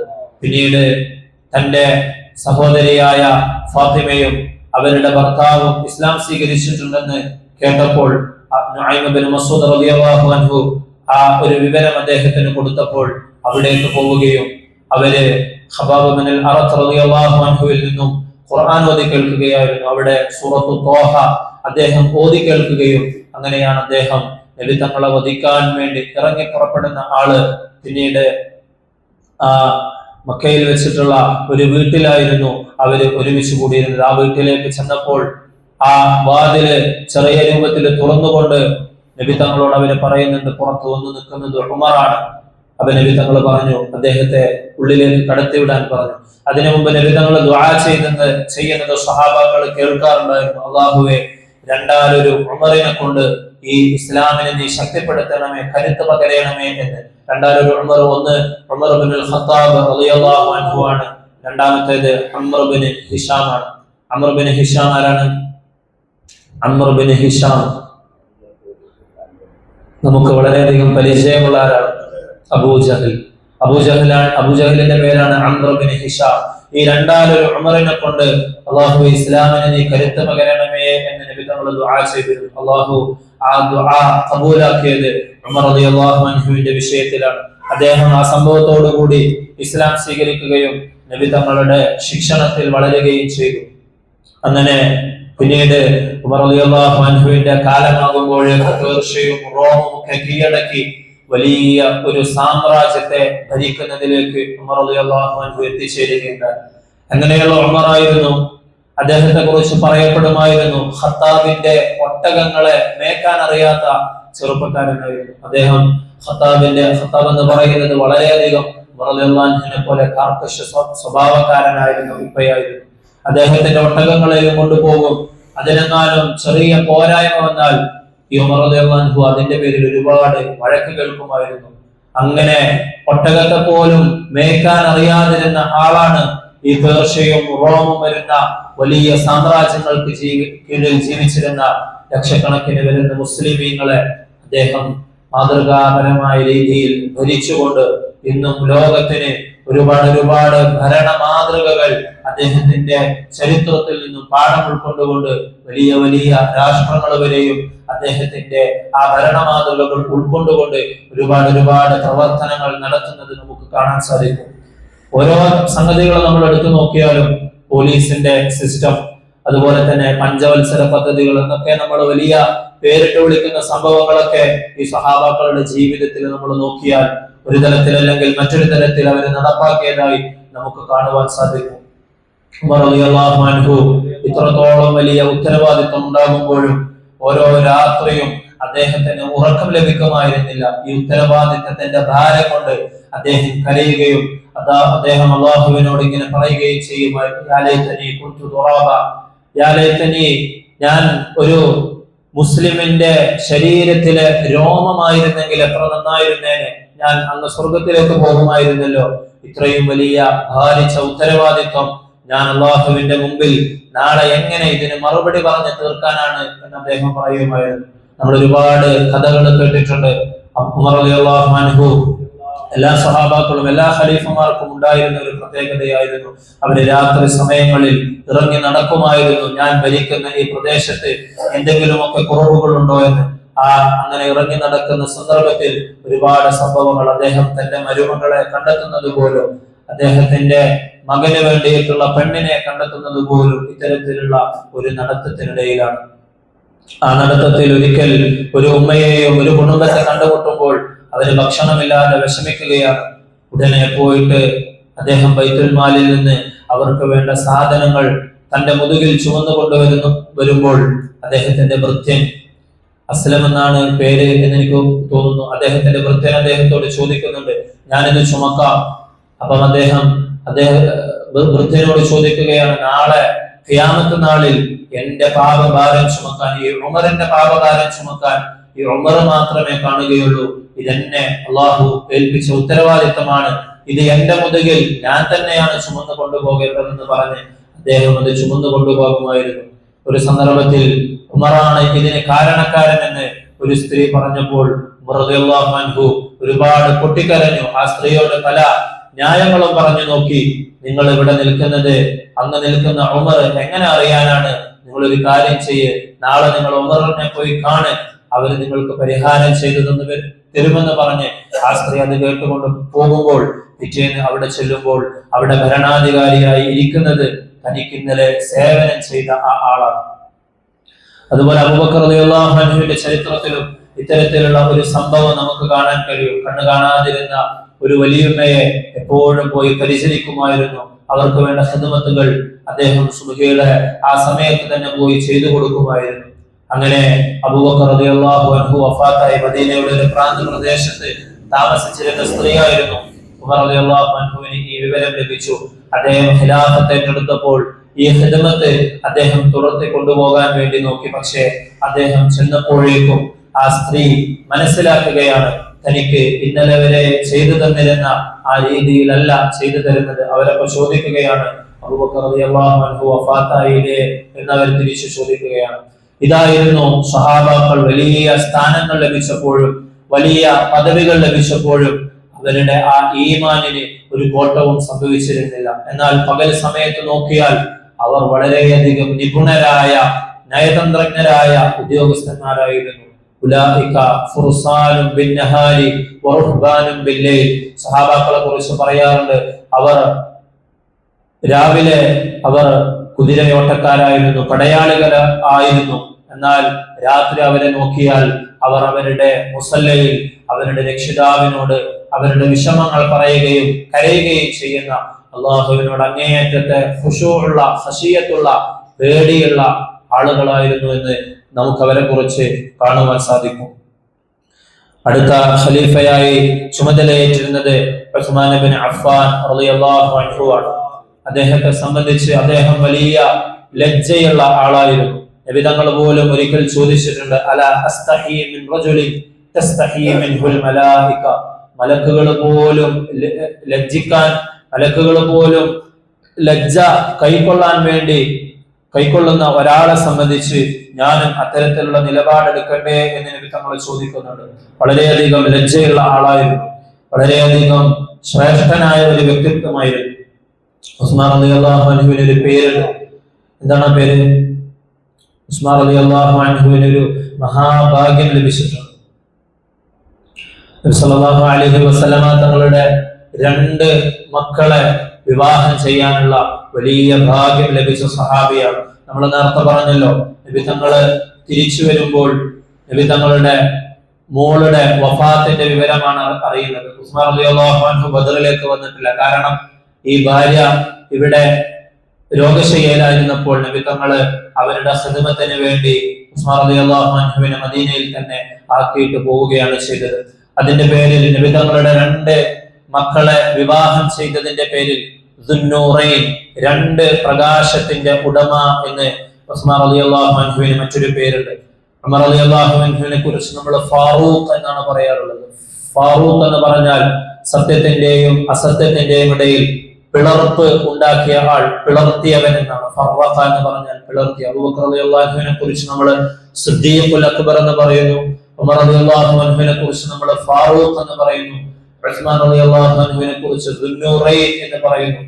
അങ്ങനെ അലി റളിയല്ലാഹു അൻഹുവിനുണ്ട് ഇത്തരത്തിലുള്ള പേരുകൾ ചില സഹാബികൾക്കൊക്കെ ഉണ്ടായിരുന്നു. അലി റളിയല്ലാഹു അൻഹുവിനെ കുറിച്ച് അബൂ തുറാബ് എന്നാണ് പറയുന്നത്. അത് കിട്ടിയതിന്റെ പേരിൽ വളരെ രസകരമായ ഒരു ചരിത്രമുണ്ട്. അദ്ദേഹത്തിന്റെ ഇടയിലും ഫാത്തിമ ബീവിയുടെ ഇടയിലും ചെറിയ ഒരു പിണക്കമുണ്ടായപ്പോൾ അദ്ദേഹം അവിടെ നിന്നും പോയി. കൂടുതൽ തർക്കത്തിനൊന്നും നിൽക്കാതെ, കൂടുതൽ കച്ചറകളൊന്നും ഉണ്ടാക്കാതെ അദ്ദേഹം പോയി. സല്ലല്ലാഹു അലൈഹി വസല്ലമ തങ്ങൾ വന്നപ്പോൾ ഫാത്തിമ ബീവി ചെറിയ ഒരു ദേഷ്യത്തിലാണ്, ചൂടിലാണ്. അപ്പോ നിന്റെ പുതിയാപ്പള എവിടെ എന്ന് ചോദിച്ചാൽ ചിലപ്പോ നബി തങ്ങൾക്ക് ആ മകളിൽ നിന്നും മറുത്തെന്തെങ്കിലും കേൾക്കേണ്ടി വരുമെന്ന് വിചാരിച്ചുകൊണ്ട് നിന്റെ കൊച്ചാപ്പയുടെ മകന്, അവർ തമ്മിൽ കുടുംബ ബന്ധം കൂടിയുണ്ട്. അലി ഇബ്നു അബീ ത്വാലിബ് റളിയല്ലാഹു അൻഹു നബി തങ്ങളുടെ കുടുംബമാണ്. ആ കുടുംബ ബന്ധം കൂടി നബി തങ്ങൾ ഓർമ്മപ്പെടുത്തിക്കൊണ്ട്, ഇതൊക്കെ വലിയ വലിയ വിഷയമാണ്. മനഃശാസ്ത്രത്തിന്റെ വിഷയമൊക്കെ പറയുമ്പോൾ, കുടുംബ ബന്ധത്തെ സംബന്ധിച്ച് ചർച്ച ചെയ്യുമ്പോൾ, സൈക്കോളജിയെ സംബന്ധിച്ച് ചർച്ച ചെയ്യുമ്പോഴൊക്കെ നബിതങ്ങളിൽ നിന്ന്, നബിതങ്ങളുടെ ഒരുപാട് പെരുമാറ്റങ്ങളിൽ നിന്ന് ഒരുപാട് പാഠങ്ങൾ നമുക്ക് ഉൾക്കൊള്ളാനുണ്ട്. നബിതങ്ങൾ വളരെയധികം ശ്രദ്ധയോടുകൂടി ആ മകളോട് ചോദിക്കുകയാണ്. കാരണം പൊട്ടിത്തെറിച്ച് നിൽക്കുകയാണ്. അല്ല പുതിയാപ്പള എവിടെയെന്ന് ചോദിച്ചാൽ ചിലപ്പോ വേറെ എന്തെങ്കിലുമൊക്കെ കേൾക്കേണ്ടി വരും. അതുകൊണ്ട് ഫാത്തിമ അത്ര പെട്ടെന്ന് അറുത്ത് മുറിച്ച് മാറ്റാൻ പറ്റിയ ബന്ധമല്ല അലി റളിയല്ലാഹു അൻഹുമായിട്ട് നമുക്കുള്ളത്. നിന്റെ കൊച്ചാപ്പയുടെ മകൻ എവിടെ എന്ന് ചോദിക്കുകയാണ്. അങ്ങനെ ചോദിച്ചപ്പോൾ ആ കുടുംബ ബന്ധത്തെ കൂടി നബി തങ്ങൾ ഓർമ്മപ്പെടുത്തുകയാണ്. അപ്പൊ ഫാത്തിമ ബീവി അദ്ദേഹം പള്ളിയിലേക്ക് പോയത് നബി തങ്ങൾ അറിഞ്ഞു. നബി തങ്ങള് അങ്ങോട്ട് ചെന്നു. അവിടെ നബി തങ്ങള് ഒരു നബിയല്ല, ഒരു പ്രവാചകനല്ല, മുഹമ്മദ് എന്ന് പറയുന്ന മദീനയുടെ ഭരണാധികാരിയല്ല, മറിച്ച് തന്റെ മകൾക്കിടയിലും തന്റെ മരുമകനും ഇടയിലുണ്ടായ ഒരു പിണക്കം, ഒരു സൗന്ദര്യ പിണക്കം രമ്യമായി പരിഹരിക്കാൻ നോക്കുന്ന ഒരു സ്നേഹനിധിയായ അമ്മോശനെയാണ് നമുക്ക് അവിടെ കാണാൻ സാധിക്കുന്നത്. അവിടെ പോയിക്കൊണ്ട് അലി റളിയല്ലാഹു അൻഹു അവിടെ കടന്നുകൊണ്ട് വിശ്രമിക്കുകയാണ്. അദ്ദേഹത്തിന്റെ ശരീരത്തിലൊക്കെ മണ്ണ് പറ്റിയിട്ടുണ്ട്. അവിടെ നബി തങ്ങളുടെ ഈഗോ നോക്കിയില്ല. നമ്മൾ ഒരു പ്രവാചകനല്ലേ, എന്റെ മകളെ വിവാഹം ചെയ്ത അലി റളിയല്ലാഹു അൻഹുവിന് കുറച്ചെങ്കിലും ശ്രദ്ധ വേണ്ടേ എന്നൊന്നുമല്ല, മറിച്ച് അവിടെ നബി രമ്യമായി ആ വിഷയം പരിഹരിക്കാൻ നോക്കുകയാണ്. നബി മെല്ലെ തട്ടി വിളിച്ചു. ആ ശരീരത്തിലുള്ള മണ്ണുകളൊക്കെ തട്ടിക്കൊണ്ട് നബി വിളിക്കുകയാണ്, യാ അബാ തുറാബ്. ഓ, തുറാബ് എന്ന് പറഞ്ഞാൽ മണ്ണെന്നാണ്. യാ അബാ തുറാബ് എന്ന് വിളിച്ചുകൊണ്ട് നബി അദ്ദേഹത്തെ അഭിസംബോധന ചെയ്യുകയാണ്. അലി റളിയല്ലാഹു അൻഹുവിന് വളരെയധികം പെട്ടെന്ന് തന്നെ എണീറ്റു. അങ്ങനെ അവർ തമ്മിൽ സംസാരിച്ചു. നബി തങ്ങളുടെ ആ വിളി അത് അലി റളിയല്ലാഹു അൻഹുവിന് വളരെയധികം ഇഷ്ടമായിരുന്നു. അദ്ദേഹത്തെ അടി എന്ന് വിളിക്കുന്നതിനേക്കാളും നബി തങ്ങൾ വിളിച്ച ആ പേരിൽ വിളി കേൾക്കാൻ അദ്ദേഹത്തിന് വളരെയധികം ഇഷ്ടമായിരുന്നു എന്ന് പിന്നീട് സഹാബാക്കൾ നമുക്ക് പറഞ്ഞു തരുന്നുണ്ട്. ഉസ്മാൻ റളിയല്ലാഹു അൻഹുവിന്റെ പേര് അത്തരത്തിൽ ദുന്നൂറൈൻ, രണ്ട് പ്രകാശത്തിന്റെ ഉടമ എന്നതാണ്. അദ്ദേഹം വളരെയധികം സമ്പന്നനായ ഒരു സ്വഹാബിയായിരുന്നു. ഉസ്മാനുൽ ഗനി എന്നും പറയുമായിരുന്നു. മുതലാളിയായ ഉസ്മാൻ മുതലാളി എന്നായിരുന്നു മക്കക്കാരെ അദ്ദേഹത്തെ വിളിച്ചിരുന്നത്. ഉസ്മാനുൽ ഗനി, മുതലാളിയായ ഉസ്മാൻ. എന്നാൽ ഇസ്ലാം വന്നതോടുകൂടി ആ സമ്പത്ത് മുഴുവനും അദ്ദേഹം ഇസ്ലാമിന് വേണ്ടി ചെലവഴിക്കുന്ന വളരെ വലിയ കച്ചവടക്കാരനായിരുന്നു. ബിസിനസ്സിൽ അങ്ങേയറ്റം വിജയിച്ച, എത്രത്തോളം ചെലവഴിക്കുമ്പോഴും വീണ്ടും വീണ്ടും അദ്ദേഹം വളരെ നല്ല രീതിയിൽ അദ്ദേഹത്തിന്റെ കച്ചവടം മുന്നോട്ട് കൊണ്ടുപോവുകയും ഷാമിലേക്കും സിറിയയിലേക്കും ഒക്കെ കച്ചവടത്തിന് പോയി അവിടെ നിന്നും വമ്പിച്ച ലാഭവുമായി തിരിച്ചു വരുന്ന ഒരുപാട് ഖാഫിലകൾ അദ്ദേഹത്തിനുണ്ടായിരുന്നു. ചില സന്ദർഭങ്ങളിൽ അതെത്തുമ്പോൾ അദ്ദേഹം അത് മുഴുവനും സ്വതക്ക ചെയ്യുന്ന ചരിത്രങ്ങൾ നമുക്ക് കാണുവാൻ സാധിക്കും. അവരെ സംബന്ധിച്ച് നമ്മൾ ഇന്നലെ പറഞ്ഞതുപോലെ അടുത്ത നേരത്തേക്ക് എന്താണ് നമുക്ക് ഉള്ളത്, അല്ലെങ്കിൽ ഇന്ന് രാത്രി എന്താണ്, നാളെ എന്താണ് ഭക്ഷണം എന്നുള്ള ചിന്തയൊന്നും സഹാബാക്കൾക്ക് ഉണ്ടായിരുന്നില്ല. കൈഫ അഖാഫുൽ ഫഖറ വഅന അബ്ദുൽ ഗനി. ഓരോ സഹാബികളും അവര് ഇത്തരത്തിൽ ചിലവഴിക്കുമ്പോൾ അവരുടെ മനസ്സിലുണ്ടായിരുന്നത് നബി തങ്ങൾ പഠിപ്പിച്ചു കൊടുത്ത പാഠങ്ങളായിരുന്നു. കൈഫ അഖാഫുൽ ഫഖറ വഅന അബ്ദുൽ ഗനി. വളരെയധികം ധനികനായ അള്ളാഹുവിന്റെ അടിമയായ ഞാൻ എന്തിനാണ് ഫഖറിനെ, ദാരിദ്ര്യത്തെ ഭയപ്പെടുന്നത്? എന്നോടൊരിക്കലും അല്ലാഹു തആല ഈ റിസ്കിന്റെ പിന്നാലെ ഓടാൻ വേണ്ടി പറഞ്ഞിട്ടില്ല. നമ്മള് ദുനിയവിയായ രീതിയിൽ നമ്മുടെ കാര്യങ്ങൾ ചെയ്യണം, എന്നാൽ അള്ളാഹുവിനെ അനുസരണക്കേട് കാണിച്ചുകൊണ്ട് അള്ളാഹു പറഞ്ഞ സമയത്ത് നമസ്കരിക്കാതെ അത് ചെയ്യുമ്പോൾ അത് അള്ളാഹുവിന് ഇഷ്ടമില്ലാത്ത കാര്യമായി മാറും. സൂറത്തുൽ ജുമുഅയിലൂടെ അള്ളാഹു നമ്മളോട് പറയുന്നുണ്ട്, ഫൈദാ ഖുദിയത്തിസ് സ്വലാത്തു ഫന്തശിറൂ ഫിൽ അർളി വബ്തഗൂ മിൻ ഫളില്ലാഹ്. നമസ്കാരം കഴിഞ്ഞു കഴിഞ്ഞാൽ നിങ്ങൾ ഭൂമിയിലൂടെ മുഴുവനും സഞ്ചരിച്ചുകൊള്ളൂ. വബ്തഗൂ മിൻ ഫളില്ലാഹ്. അള്ളാഹു നൽകിയ ഈ അനുഗ്രഹത്തിൽ നിന്നൊക്കെ അള്ളാഹുവിന് ഇഷ്ടപ്പെട്ട രീതിയിൽ നിങ്ങൾ തേടിക്കൊള്ളൂ. പക്ഷേ അതിന്റെ പിന്നാലെ കടന്ന് ഓടിക്കൊണ്ട് നിങ്ങളുടെ ദീനെ പാഴാക്കരുത്, ആഖിറം പാഴാക്കരുത് എന്നാണ് അല്ലാഹു തആല പറയുന്നത്. അത് മനസ്സിൽ അങ്ങേയറ്റം രൂഢമൂലമായ ഈമാൻ ഉണ്ടായിരുന്നവരായിരുന്നു സഹാബാക്കൾ. അതിന്റെ പേരിൽ തന്നെ ഉസ്മാൻ റളിയല്ലാഹു അൻഹു ഒക്കെ ഇത്തരത്തിൽ ചെലവഴിക്കുന്നത് നമുക്ക് കാണുവാൻ സാധിക്കും. ബിഖറു റൂമ എന്ന് പറയുന്ന ഒരു കിണറുണ്ടായിരുന്നു. ഒരു ബഹുദൈവാരാധകനായിരുന്ന, മുസ്ലിം അല്ലാതിരുന്ന ഒരു വ്യക്തിയുടെ അടുത്തായിരുന്നു ആ കിണറുണ്ടായിരുന്നത്. അന്നത്തെ കാലത്ത് വളരെയധികം വലിയ വില നൽകി ഉസ്മാൻ റളിയല്ലാഹു അൻഹു അത് വാങ്ങുകയുണ്ടായി. യാതൊരു തരത്തിലും അത് വിൽക്കപ്പെടാതിരിക്കാൻ വേണ്ടിയാണ് അത്ര വലിയ വില പറഞ്ഞതെങ്കിലും അന്ന് അത് 36,000 ഊഖിയ എന്നാണ് എന്റെ ഓർമ്മ, ശരിയാണെന്ന് ഓർമ്മയില്ല. 36,000 വരുന്ന അത്രയും വലിയ പണം നൽകിക്കൊണ്ടാണ് ആദ്യം അതിന്റെ പകുതിയാണ് വിറ്റത്. അതിന്റെ പകുതി, അതായത് ഒരു ദിവസം നിങ്ങൾ ഉപയോഗിക്കുക, ഒരു ദിവസം ഞാനും ഉപയോഗിക്കുക. എന്നാൽ മുസ്ലിങ്ങളെ സംബന്ധിച്ചിടത്തോളം അവരുടെ ദിവസം വരുമ്പോൾ അവര് പിറ്റേ ദിവസത്തു കൂടിയുള്ള വെള്ളം ശേഖരിച്ചു വെക്കും. അങ്ങനെ മുസ്ലിമീങ്ങളെ ബുദ്ധിമുട്ടിക്കാൻ വേണ്ടി അയാൾ പറഞ്ഞ ആ പദ്ധതി വിജയിക്കുന്നില്ല എന്ന് കണ്ടപ്പോൾ അദ്ദേഹം അതിന് വായിൽ കൊള്ളാത്ത വലിയ വില പറയുകയും ഉസ്മാൻ റളിയല്ലാഹു അൻഹു ഒന്നും നോക്കാതെ അത് വാങ്ങുകയും അത് മുസ്ലിമീങ്ങൾക്ക് വേണ്ടി സ്വതക്ക ചെയ്യുകയും ചെയ്തു. അങ്ങനെ ഒരുപാട് സംഭവങ്ങൾ നമുക്ക് കാണുവാൻ സാധിക്കും. തബൂക്ക് യുദ്ധം നടന്നത് വളരെയധികം ബുദ്ധിമുട്ടുള്ള, പ്രയാസമുള്ള, ചൂടിന്റെ സമയത്ത് അങ്ങേയറ്റം വിദൂരമായ ഒരു സ്ഥലത്തേക്ക് യാത്ര ചെയ്തുകൊണ്ടായിരുന്നു തബൂക്ക് യുദ്ധത്തിൽ പങ്കെടുക്കേണ്ടിയിരുന്നത്. എന്നാൽ ആ ഒരു യുദ്ധത്തിന്റെ സന്ദർഭം വന്നപ്പോൾ നബി സല്ലല്ലാഹു അലൈഹി വസല്ലമ തങ്ങൾ സദഖയെ കുറിച്ചും അള്ളാഹുവിന്റെ മാർഗത്തിൽ ചിലവഴിക്കുന്നതിനെ കുറിച്ചുമൊക്കെ സ്വഹാബാക്കൾ ഒരുപാട് പറയുകയും അതിനുവേണ്ടി പ്രോത്സാഹിപ്പിക്കുകയും ചെയ്തു. ഉടനെ ഉസ്മാൻ റളിയല്ലാഹു അൻഹു പറഞ്ഞു, അലയ്യ ബിഅതു ബഈരിൻ ബിഅഹ്ലാസിഹാ വഖതാബിഹാ ഫീ സബീലില്ലാഹ്. ഇൻഷാ അല്ലാഹ് 100 കുതിരകൾ അല്ലെങ്കിൽ 100 ഒട്ടകങ്ങൾ അതിന്റെ എല്ലാവിധ ഒരുക്കങ്ങളോടും കൂടി അതിന്റെ എല്ലാവിധ യുദ്ധ സന്നാഹങ്ങളോടും കൂടി പോകുന്നത് വരെയും തിരിച്ചു വരുന്നത് വരെയുമുള്ള പൂർണ്ണമായ ചെലവ് ഞാൻ ഏറ്റെടുത്തുകൊള്ളാമെന്ന് പറഞ്ഞു. നമ്മൾ വീണ്ടും വീണ്ടും ഇങ്ങനെ പ്രോത്സാഹിപ്പിച്ചു. സദഖയെ സംബന്ധിച്ച് പറഞ്ഞു, അള്ളാഹുവിന്റെ ആയത്തുകൾ പറഞ്ഞു, തങ്ങളുടെ ഹദീസുകൾ പറഞ്ഞു, അവന് ഇത്ര കൂലി ലഭിക്കുമെന്ന് പറഞ്ഞു. ഉടനെ ഉസ്മാൻ റളിയല്ലാഹു അൻഹു വീണ്ടും പറഞ്ഞു, അലയ്യ മിഅത ബഈരി, ഞാൻ 100 ഉള്ളത് 200 ആക്കി. വീണ്ടും അദ്ദേഹത്തോട് പറഞ്ഞു, അലയ്യ സലാസു മിഅതു ബഈരി, അത്രയും പ്രയാസമുള്ള സമയത്താണ്, പക്ഷേ അവർ അല്ലാഹുവിന് വേണ്ടി ചെലവഴിക്കാൻ വേണ്ടി തയ്യാറാകുകയാണ്. അപ്പോഴാണ് നബി സല്ലല്ലാഹു അലൈഹി വസല്ലമ തങ്ങൾ ഉസ്മാൻ റളിയല്ലാഹു അൻഹുവിനെ കുറിച്ച് ഇത്തരത്തിലുള്ള ഒരു ഹദീസ് പറയുന്നത്, മാ ദറ ഉസ്മാന മാ അമില ബഅദ ഹാദൽ യൗം, അല്ലെങ്കിൽ മാ ഫഅല ബഅദ ഹാദൽ യൗം, ഔ കമാ ഖാല അലൈഹി സ്വലാത്തു വസ്സലാം. ഇന്നേ ദിവസത്തിന് ശേഷം ഉസ്മാൻ റളിയല്ലാഹു അൻഹു എന്ത് തന്നെ പ്രവർത്തിച്ചാലും അത് അദ്ദേഹത്തിന് യാതൊരു തരത്തിലുള്ള ബുദ്ധിമുട്ടുകളും ഉണ്ടാക്കുകയില്ല. അഥവാ അദ്ദേഹം സ്വർഗീയവാസികളുടെ സ്വർഗത്തിന്റെ ആളുകളുടെ ലിസ്റ്റിൽ അദ്ദേഹത്തിന്റെ പേര് എഴുതി ചേർക്കപ്പെട്ടു എന്ന് നബി സല്ലല്ലാഹു അലൈഹി വസല്ലമ തങ്ങൾ സന്തോഷവാർത്ത അറിയിക്കുകയാണ്. ഇത്രത്തോളം ഉറപ്പ് ലഭിച്ചിട്ടും അവരൊന്നും അതിന്റെ പേരിൽ പിന്നീട് അമലുകളിൽ പിന്നോട്ടായി പോവുകയോ പിന്നീട് പിറകോട്ട് പോവുകയോ ചെയ്തിട്ടില്ല. മറിച്ച് അവർക്ക് അപ്പോൾ ഉണ്ടായിരുന്ന ആ ഈമാനികാവസ്ഥയും ആ അമലുകളും ഒക്കെ അവർ തുടർത്തി കൊണ്ടുപോകുന്നതാണ് അവരുടെ ജീവിതത്തിൽ നമുക്ക് കാണാൻ സാധിക്കുന്നത്. നബി തങ്ങൾ ഇങ്ങനെ പറഞ്ഞല്ലോ, ഇനി ഞാൻ വലിയ കഷ്ടപ്പെട്ട് ത്യാഗം ചെയ്ത് പരിശ്രമിക്കേണ്ട ആവശ്യമില്ലല്ലോ എന്നൊന്നും അവർ കരുതിയില്ല. നബി സല്ലല്ലാഹു അലൈഹി വസല്ലമ തങ്ങളെ കുറിച്ചും നബിതങ്ങളെ കുറിച്ചിട്ടുള്ള മൗലൂദ് നമ്മൾ പാരായണം ചെയ്യാറുണ്ട്.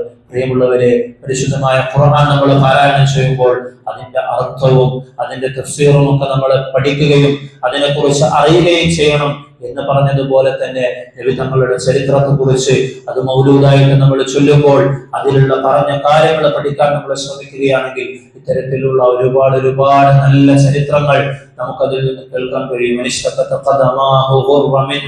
എന്ന് പറയുമ്പോൾ ആ പറയുന്നത് എന്താണെന്ന് നമുക്ക് മനസ്സിലാകണം. നബി സല്ലല്ലാഹു അലൈഹി വസല്ലമ തങ്ങളുടെ കാലിൽ നീര് വന്ന് ബുദ്ധിമുട്ടുന്നത് വരെ നമസ്കരിച്ചു. ആ ചെറിയ ഇടുങ്ങിയ മുറയിൽ ഞാനെങ്ങാനും കാല് നീട്ടിയാൽ നബി തങ്ങൾക്ക് സുജൂദ് ചെയ്യാൻ കഴിയില്ല. ഞാൻ എന്റെ കാല് മടക്കി വെച്ചുകൊണ്ട് ആ ചെറിയ ഇടുങ്ങിയ മുറിയിൽ നബി സല്ലല്ലാഹു അലൈഹി വസല്ലമ തങ്ങള് അത് രാവിലെയാകുന്നോളം നമസ്കരിച്ചിരുന്നു, പ്രയാസപ്പെട്ടിരുന്നു. അതിന്റെ പേരിൽ ആ കാലിൽ നീര് വന്ന് ഒരുപാട് ബുദ്ധിമുട്ടിയപ്പോൾ നബിയെ, എന്തിനാണ് ഇങ്ങനെ ബുദ്ധിമുട്ടുന്നത്? നിങ്ങൾക്ക് എന്തെങ്കിലും പാപങ്ങൾ ഉണ്ടെങ്കിൽ തന്നെ അത് അല്ലാഹു തആല പുറത്തു തന്നിട്ടില്ലേ എന്ന് ആയിഷ റളിയല്ലാഹു അൻഹ ചോദിക്കുമ്പോൾ നബി തങ്ങൾ തിരിച്ചു ചോദിക്കുന്നത്, അഫലാ അകൂന അബ്ദൻ ശുകൂറ, ആയിഷ, ഞാനൊരു നന്ദിയുള്ള അടിമയാകേണ്ടയോ എന്നാണ്. പ്രിയമുള്ളവരെ, റസൂലുള്ളാഹി സ്വല്ലല്ലാഹു അലൈഹി വസല്ലമ നബി തങ്ങൾ ഇത്രത്തോളം അല്ലാഹുവിനോട് അടുത്ത ഒരു പ്രവാചകൻ, മുൻപിൻ പാപങ്ങൾ ഉണ്ടെങ്കിൽ അത് അല്ലാഹു പുറത്തു കൊടുത്ത പ്രവാചകൻ, ഇത്രത്തോളം കഷ്ടപ്പെട്ട് ത്യാഗം ചെയ്ത് രാവിലെ ആ മക്കയിലുള്ള ആ മരുഭൂമിയിലെ പൊടിയും കാറ്റും ഈ ഖുറൈശികളുടെ ഫാത്തിമ റളിയല്ലാഹു അൻഹ പറയുന്നുണ്ടല്ലോ, ഞാൻ എന്റെ ഉപ്പയുടെ ആ താടി രോമങ്ങളിൽ നിന്നും ഖുറൈശികളുടെ ശത്രുക്കളുടെ കഫം ഞാൻ തുടച്ചു കൊടുക്കുമായിരുന്നു. അത്രത്തോളം ആട്ടും തുപ്പും സഹിച്ചുകൊണ്ട് ആ മണലാരണ്യത്തിൽ പകൽ മുഴുവനും ദഅവത്ത് ചെയ്തുകൊണ്ട് രാത്രി ഒന്ന് സ്വസ്ഥമായി കടന്നുറങ്ങാൻ നബി സല്ലല്ലാഹു അലൈഹി വസല്ലമ തങ്ങൾ ആഗ്രഹിച്ചിരുന്നില്ല. കുറച്ചു സമയം കിടക്കും, നബി തങ്ങൾ എണീക്കും, ഒന്നുകിൽ ജന്നത്തുൽ ബഖീഇലേക്ക് പോകും. ആയിഷ റളിയല്ലാഹു അൻഹയുടെ രസകരമായ സംഭവങ്ങളുണ്ട്. എന്റെ കൂടെ കിടക്കേണ്ട രാത്രി നബി തങ്ങൾ കുറച്ചു സമയം കടന്നു. അങ്ങനെ ഞാൻ ഉറങ്ങിയെന്ന് ഉറപ്പാക്കിയതിനു ശേഷം എനിക്ക് ബുദ്ധിമുട്ടില്ലാത്ത രീതിയിൽ നബി തങ്ങൾ എണീറ്റു. ആയിഷ റളിയല്ലാഹു അൻഹ പറയാണ്, കൂടെ ഞാനും എണീറ്റു. നബി തങ്ങൾ മെല്ലെ പുറത്തേക്ക് പോയി, ഞാനും പിന്നാലെ പോയി. അങ്ങനെ നബി സല്ലല്ലാഹു അലൈഹി വസല്ലമ തങ്ങൾ ബഖീയിൽ പോയി ഒരുപാട് സമയം അവിടെ ഉണ്ടായിരുന്ന മുസ്ലിമീങ്ങൾക്ക് വേണ്ടിയിട്ട് നബി തങ്ങൾ ദുആ ചെയ്തു. നബി തങ്ങൾ തിരിച്ചു മടങ്ങിയപ്പോൾ ഞാൻ പെട്ടെന്ന് ഓടി. നബി തങ്ങൾ എന്നെ കാണാതിരിക്കാൻ വേണ്ടി ഞാൻ ഓടി വന്നിട്ട് കടന്നു. പക്ഷേ ആ കിതപ്പിനിടയിൽ എന്റെ ഹൃദയം ഇങ്ങനെ പിടിക്കുന്നുണ്ടായിരുന്നു, അതിങ്ങനെ ഉയർന്നു താഴുന്നുണ്ടായിരുന്നു. നബി തങ്ങൾക്ക് മനസ്സിലായി. കാരണം പോയ അവസ്ഥയിലുള്ള ഒരു ശാന്തതയൊന്നുമല്ല തിരിച്ച് വീട്ടിലേക്ക് വരുമ്പോഴുള്ളത്. നബി തങ്ങളെ ചോദിക്കുന്ന, നബി തങ്ങളെ സ്നേഹത്തോടുകൂടി ചില വിളികൾ വിളിക്കാറുണ്ട്. ആയിഷ എന്ന് വിളിക്കാറില്ല, മറിച്ച് നമ്മൾ മലയാളത്തിലേക്ക് ആയിഷു എന്ന് വിളിക്കുന്നത് പോലെ ആയിഷ് എന്നുള്ള വിളിയാണ് നബി തങ്ങൾ. ആ രാത്രി നബി തങ്ങൾ വിളിക്കുകയാണ്. ആയിഷു എന്താണ് എന്ന് ചോദിക്കുമ്പോൾ ആയിഷ റളിയല്ലാഹു അൻഹ ആ സംഭവം വിവരിക്കുകയാണ്. അപ്പൊ നബി തങ്ങൾ ചോദിക്കുന്നുണ്ട്, ആയിഷ, അള്ളാഹുവിന്റെ റസൂല് നിന്നോട് നീതികേട് കാണിക്കുമെന്ന് നിനക്ക് തോന്നുന്നുണ്ടോ? നിനക്ക് തരേണ്ട രാത്രിയിൽ, നിന്റെ കൂടെ കിടക്കേണ്ട രാത്രിയിൽ ഞാൻ വേറെ എവിടേക്കെങ്കിലും പോകുമെന്ന് നീ വിചാരിക്കുന്നുണ്ടോ എന്ന് നബി സല്ലല്ലാഹു അലൈഹി വസല്ലമ തങ്ങൾ ചോദിക്കുന്ന ആ രസകരമായ സംഭവങ്ങളൊക്കെ ആയിഷ ബീവി റളിയല്ലാഹു അൻഹ, നമ്മുടെ ഉമ്മയായ ആയിഷ ബീവി നമുക്ക് പറഞ്ഞു തരുന്നുണ്ട്. അല്ലാഹു സുബ്ഹാനഹു വ തആല അവരുടെയൊക്കെ ജീവിതത്തിൽ നിന്ന് പാഠം ഉൾക്കൊണ്ടുകൊണ്ട് ജീവിക്കാൻ നമുക്ക് തൗഫീഖ് നൽകുമാറാകട്ടെ. ഉസ്മാൻ റളിയല്ലാഹു അൻഹു വഫാത്താകുന്നത് പരിശുദ്ധമായ ഖുർആൻ പാരായണം ചെയ്തുകൊണ്ടാണ്. ആ പാരായണം ചെയ്യുമ്പോൾ അദ്ദേഹം കൊല ചെയ്യപ്പെടുകയായിരുന്നു, വളരെ ദാരുണമായ രീതിയിൽ. അതൊക്കെ ഇസ്ലാമിക ലോകത്ത് വളരെയധികം ബുദ്ധിമുട്ടുണ്ടാക്കിയ സംഭവങ്ങളാണ്. എന്നാൽ അദ്ദേഹത്തിന്റെ ആ രക്തം ഇറ്റി വീണത് എന്നുള്ള വാക്കിലാണ്.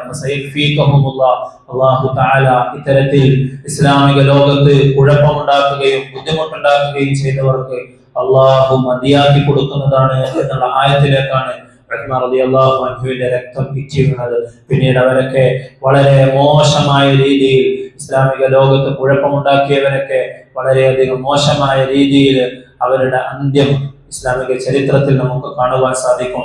അല്ലാഹു സുബ്ഹാനഹു വ തആല മഹാന്മാർക്കൊക്കെ വലിയ പ്രതിഫലം കൊടുക്കുമാറാകട്ടെ. അവരുടെ കൂടെ സല്ലല്ലാഹു അലൈഹി വസല്ലമ തങ്ങളുടെ കൂടെ ജന്നാത്തുൽ ഫിർദൗസിൽ എത്തിച്ചേരാൻ അല്ലാഹു നമുക്ക് തൗഫീഖ് നൽകുമാറാകട്ടെ. അലി ഇബ്നു അബീ ത്വാലിബ് റളിയല്ലാഹു അൻഹുവിനെ സംബന്ധിച്ചിടത്തോളം അദ്ദേഹം വളരെയധികം ഇൽമുള്ള വ്യക്തിത്വമായിരുന്നു. ചെറുപ്പത്തിലെ നബി തങ്ങളുടെ കൂടെ സഹവസിക്കാൻ ഭാഗ്യം ലഭിച്ച കുട്ടിയാണ്. ആദ്യം തന്നെ ഇസ്ലാം സ്വീകരിച്ചവരിൽ ഉൾപ്പെടാൻ സാധിച്ച ആളാണ് അലി റളിയല്ലാഹു അൻഹു. നബി സല്ലല്ലാഹു അലൈഹി വസല്ലമ തങ്ങൾ ഹിജ്റ ചെയ്യുന്ന വേളയിൽ തങ്ങളുടെ കട്ടിലിൽ കിടക്കാൻ വേണ്ടി കൽപ്പിക്കുന്നത് അലി റളിയല്ലാഹു അൻഹുവിനോടാണ്. അദ്ദേഹം പിന്നീട് പറയുന്നുണ്ട്, നബി സല്ലല്ലാഹു അലൈഹി വസല്ലമ തങ്ങൾക്ക് വേണ്ടി മരിക്കുകയാണെങ്കിൽ മരിക്കാമല്ലോ എന്ന് ആലോചിച്ചുകൊണ്ടാണ്, ചെറിയ പ്രായമാണ് ആ സമയത്ത് ഞാൻ ആ കട്ടിലിൽ കയറി കിടന്നത്. ചുറ്റും വീട് വളഞ്ഞുകൊണ്ട് മക്കയിലെ എല്ലാ ഗോത്രങ്ങളിൽ നിന്നുമുള്ള ആളുകൾ നബി തങ്ങളെ കൊല ചെയ്താൽ ആ കൊലക്ക് പകരം ഒരു കുടുംബത്തോട് മാത്രം ചോദിക്കാതെ ഖുറൈശികൾക്ക് എല്ലാ കുടുംബത്തോടും ചോദിക്കേണ്ടി വരും. അതുകൊണ്ട് അത്തരത്തിൽ നമുക്ക് എല്ലാ കുടുംബത്തിൽ നിന്നും ഓരോരുത്തരെ പങ്കെടുത്തുകൊണ്ട് നബി തങ്ങളെ വധിക്കാമെന്ന് ആലോചിക്കുകയും അവരെല്ലാവരും ചുറ്റും വീട് വളഞ്ഞപ്പോൾ സല്ലല്ലാഹു അലൈഹി വസല്ലമ തങ്ങൾ സൂറത്ത് യാസീനിലെ ഏതാനും വരികൾ പാരായണം ചെയ്തുകൊണ്ട് അവർക്കിടയിലൂടെ അള്ളാഹുവിന്റെ അപാരമായ ആ ഒരു മുഅ്ജിസത്ത് കാരണം നബി തങ്ങൾ അവിടെ നിന്നും ഇറങ്ങി നടക്കുന്ന ചരിത്രം നമുക്കറിയാം. അവിടെ നബി തങ്ങളുടെ വിരിപ്പിൽ അവിടെ കിടന്നിരുന്നത് നബി തങ്ങളോട് വളരെയധികം സാദൃശ്യമുണ്ടായിരുന്ന അലി റളിയല്ലാഹു അൻഹുവിനാണ്. അലി റളിയല്ലാഹു അൻഹുവിന്റെ മക്കളെ സംബന്ധിച്ച് അലി റളിയല്ലാഹു അൻഹുവിന്റെ മക്കൾക്കായിരുന്നു നബി സല്ലല്ലാഹു അലൈഹി വസല്ലമ തങ്ങളോട് അങ്ങേയറ്റം സാദൃശ്യം. ഫാത്തിമ ബീവി റളിയല്ലാഹു അൻഹയുടെ മക്കളായിരുന്ന ഹസൻ ഹുസൈൻ റളിയല്ലാഹു അൻഹുമ നബി തങ്ങളോട് അങ്ങേയറ്റം സമീപമുള്ള മക്കളായിരുന്നു. അലി റളിയല്ലാഹു അൻഹു ഇൽമിൽ അങ്ങേയറ്റം നബി തങ്ങളിൽ നിന്ന് കേൾക്കുന്ന ഓരോ കാര്യങ്ങളും അദ്ദേഹം ഉൾക്കൊള്ളുകയും അത് അമലിൽ വരുത്താൻ വേണ്ടി പരിശ്രമിക്കുകയും ചെയ്തിരുന്നു. ചെറിയൊരു സംഭവം അദ്ദേഹം പിന്നീട് നബി തങ്ങളുടെ ഒരു ഹദീസ് റിവായത്ത് ചെയ്യുമ്പോൾ പറഞ്ഞു കൊടുക്കുന്നുണ്ട്. അതായത് ഫാത്തിമ ബീവി റളിയല്ലാഹു അൻഹ നബി തങ്ങളുടെ അടുക്കൽ ഒരിക്കൽ വരുന്നുണ്ട്. അതായത് വീട്ടുജോലികൾ ചെയ്തുകൊണ്ട് അവർക്ക് വളരെയധികം ബുദ്ധിമുട്ടുകൾ അനുഭവിക്കേണ്ടി വന്നു. അവരുടെ കയ്യ് ഒരുപാട് അവർക്ക് ബുദ്ധിമുട്ടുകൾ അനുഭവിക്കേണ്ടി വന്നു. ഒരു നബിയുടെ മകളാണ്, മദീന ഭരിക്കുന്ന രാജാവിന്റെ ഭരണാധികാരിയുടെ മകളാണ്. പക്ഷെ അവരുടെ വീട്ടിൽ അവരുടെ കാര്യങ്ങളൊക്കെ സ്വന്തമായി ചെയ്തിരുന്നത് അവര് തന്നെയായിരുന്നു. ഒരിക്കല് നബി തങ്ങളോട് ഏതെങ്കിലും ഒരു ഖാദിമിനെ കിട്ടുമോ എന്ന് അന്വേഷിക്കാൻ വേണ്ടി നബി തങ്ങളുടെ അടുക്കിലേക്ക് ഫാത്തിമ ബീവി വന്നു. പക്ഷേ നബി തങ്ങളോട് ചോദിക്കാനുള്ള മടി കൊണ്ട് അവര് ചോദിച്ചില്ല. നബി തങ്ങൾ എന്താ വന്നതെന്ന് ചോദിച്ചു. വെറുതെ വന്നതാണ് വിശേഷമൊക്കെ പറഞ്ഞു. ആ മോള് തിരിച്ചുപോയി. നബി തങ്ങൾക്ക് മനസ്സിലായി എന്തോ പറയാനുണ്ടെന്ന്. നബി തങ്ങള് വീണ്ടും ചോദിച്ചു. അങ്ങനെ ഇന്നതാണ് കാരണമെന്ന് പറഞ്ഞപ്പോൾ ഉടനെ ഒരു ഖാദിമിനെ, ഒരു വൃത്യനെ ഏർപ്പാടാക്കി കൊടുക്കുകയല്ല നബി സല്ലല്ലാഹു അലൈഹി വസല്ലമ തങ്ങൾ ചെയ്തത്. തന്റെ മകളാണെങ്കിലും അവർക്ക് ലഭിക്കുന്ന ഈ ഒരു പ്രയാസത്തിലും ബുദ്ധിമുട്ടിലും ക്ഷമിക്കാനും അവർക്ക് അവിടെ നബി സല്ലല്ലാഹു അലൈഹി വസല്ലമ തങ്ങൾ ആ മകൾക്കും മരുമകനും മറ്റൊരു അമല് പഠിപ്പിച്ചു കൊടുക്കുകയാണ്. ഇതാണ് പ്രിയമുള്ളവരെ നബി തങ്ങളുടെ ജീവിതത്തിൽ നിന്ന് നമുക്ക് കിട്ടേണ്ട പാഠങ്ങൾ. ഫാത്തിമ, അലിയെ, നിങ്ങൾക്ക് ഒരു ഖാദിമിനെ വെക്കുന്നതിനേക്കാളും ശ്രേഷ്ഠമായ ഒരു കാര്യം ഞാൻ പറഞ്ഞു തരട്ടെയോ? നിങ്ങൾ കിടക്കാൻ വേണ്ടി പോകുമ്പോൾ, ഉറക്കപ്പായയിലേക്ക് പോകുമ്പോൾ നിങ്ങൾ സുബ്ഹാനല്ലാഹ് എന്ന് 33 പ്രാവശ്യം ചൊല്ലണം. അതിനുശേഷം അൽഹംദുലില്ലാഹ് എന്ന് 33 പ്രാവശ്യം ചൊല്ലണം. തുടർന്ന് അല്ലാഹു അക്ബർ എന്ന് 34 പ്രാവശ്യം ചൊല്ലണം. നമസ്കാരത്തിന് ശേഷം നമ്മൾ ചൊല്ലുന്നത് എല്ലാം 33 പ്രാവശ്യമാണ്. അതിനുശേഷം 100 തകർക്കാൻ വേണ്ടി لا إله إلا الله وحده لا شريك له له الملك وله الحمد وهو على كل شيء قدير. ഇതാണ് നമസ്കാരത്തിന് ശേഷം നമ്മളോട് ചൊല്ലാൻ വേണ്ടി കൽപ്പിക്കപ്പെട്ടിട്ടുള്ളത്.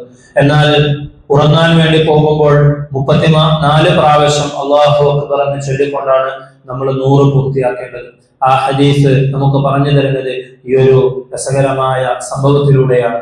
ആ ഒരു സംഭവം പറഞ്ഞു കൊടുക്കുമ്പോൾ അലി റളിയല്ലാഹു അൻഹുവിന്റെ ശിഷ്യന്മാര് തിരിച്ചു ചോദിക്കുന്നു. അലി റളിയല്ലാഹു അൻഹു എന്നിട്ട് അഭിമാനത്തോടു കൂടി പറയുകയാണ്, അൽഹംദുലില്ലാഹ്, നബി തങ്ങള് എനിക്കും ഫാത്തിമാക്കും അത് പഠിപ്പിച്ചു തന്നതിന് ശേഷം റളിയല്ലാഹു അൻഹ ഞങ്ങൾ ഒരിക്കലും ഞങ്ങളുടെ ജീവിതത്തിൽ അത് ഉപേക്ഷിച്ചിട്ടില്ല. അപ്പൊ ശിഷ്യന്മാർ അത്ഭുതത്തോടു കൂടി ചോദിക്കുന്നുണ്ട്, ഒരിക്കലും നിങ്ങൾ ഉപേക്ഷിച്ചിട്ടില്ലേ? ഇല്ല, ഒരിക്കലും ഞങ്ങൾ ഉപേക്ഷിച്ചിട്ടില്ല. സിഫീൻ യുദ്ധത്തിന്റെ രാത്രി നിങ്ങൾ അത് ഉപേക്ഷിച്ചിട്ടില്ലേ? സിഫീൻ എന്ന് പറയുന്നത് അതും ഇതുപോലെ തന്നെ അലി റളിയല്ലാഹു അൻഹുവിനെ നടത്തേണ്ടി വന്ന ഒരു യുദ്ധമാണ് സിഫീൻ യുദ്ധം. വളരെയധികം യുദ്ധത്തിന്റെ രാത്രിയിൽ ആ യുദ്ധം പിറ്റേന്ന് നയിക്കേണ്ട ഒരു നേതാവിനെ സംബന്ധിച്ചിടത്തോളം എന്തൊക്കെ തിരക്കുകൾ ഉണ്ടാവും. ആ തിരക്കുകൾക്കിടയിൽ അന്ന് നിങ്ങൾ ചൊല്ലിയോ പല സിഫീനിന്റെ രാത്രിയിലും ഞാൻ ഇത് ഉപേക്ഷിച്ചിട്ടില്ല. പ്രിയമുള്ളവരെ, അങ്ങനെയായിരുന്നു സഹാബാക്കള്. ഒരു ഇൽമ് കിട്ടിയാൽ അത് അമലിലേക്ക് കൊണ്ടുവരുമായിരുന്നു. നമ്മൾ പറയുന്ന വലിയ വലിയ സഹാബാക്കളൊന്നും ചിലപ്പോൾ ഖുർആൻ പൂർണ്ണമായും പഠിച്ചിട്ടുണ്ടായിരുന്നില്ല. അവർക്ക് പഠിക്കാമായിരുന്നു. അവർ അറബികളായിരുന്നു. നമ്മളെപ്പോൾ കൂടുതൽ ഖുർആൻ തിരിയുന്നവരായിരുന്നു. അവർക്ക് ഹാഫിളീങ്ങളാകാമായിരുന്നു. എന്നാൽ ഓരോ സഹാബിയും ഓരോ ആയത്ത് നിമിത്തങ്ങളിൽ നിന്ന് ഓതിക്കേറ്റാൽ പിന്നീട് അവർ പരിശ്രമിച്ചിരുന്നത് അത് ജീവിതത്തിൽ കൊണ്ടുവരാനായിരുന്നു. ഓരോ ആയത്തുകളും അത് സല്ലല്ലാഹു അലൈഹി വസല്ലമ തങ്ങളെ പറ്റി പറയപ്പെട്ടതുപോലെ ആയിഷ റളിയല്ലാഹു അൻഹ പറഞ്ഞല്ലോ, എങ്ങനെയായിരുന്നു നബി തങ്ങളുടെ സ്വഭാവം എന്ന് ചോദിച്ചപ്പോൾ ഒരൊറ്റ വാക്കിൽ മറുപടി പറഞ്ഞു, കാന ഖുലുഖുഹു അൽ ഖുർആൻ. നബി തങ്ങളുടെ സ്വഭാവം എന്നത് ഒറ്റ വാക്കിൽ അത് ഖുർആനായിരുന്നു. ഖുർആനിൽ എന്തൊക്കെ നന്മകൾ ഉണ്ടായിരുന്നോ അതിന്റെയൊക്കെ ജീവിക്കുന്ന പ്രതിരൂപമായിരുന്നു ആദരവായ റസൂലുള്ളാഹി സ്വല്ലല്ലാഹു അലൈഹി വസല്ലമ തങ്ങൾ. ആ നബി തങ്ങളെ പിൻപറ്റുന്ന സഹാബാക്കളെ സംബന്ധിച്ചിടത്തോളം അവരും അവരുടെ ജീവിതം ഖുർആനാക്കാൻ വേണ്ടി പരിശ്രമിച്ചിരുന്നു. അതുകൊണ്ട് പല സഹാബാക്കൾക്കും ഈ ഖുർആൻ പരിപൂർണമായി മനഃപ്പാഠമാക്കാൻ സാധിച്ചിരുന്നില്ല. അലി റളിയല്ലാഹു അൻഹു ഖൈബറിന്റെ യുദ്ധവേളയിൽ അദ്ദേഹത്തിന്റെ ധീരതയെ പറ്റി നമുക്ക് ആ ചരിത്രത്തിൽ നിന്നും മനസ്സിലാകുന്നുണ്ട്. ഖൈബറിന്റെ യുദ്ധവേളയിൽ അദ്ദേഹത്തിന് കണ്ണിന് അസുഖം ബാധിക്കുകയുണ്ടായി. അത് ചെങ്കണ്ണാണ്, വേറെ അസുഖങ്ങളാണെന്നൊക്കെ ഹദീസിൽ നമുക്ക് കാണുവാൻ സാധിക്കും.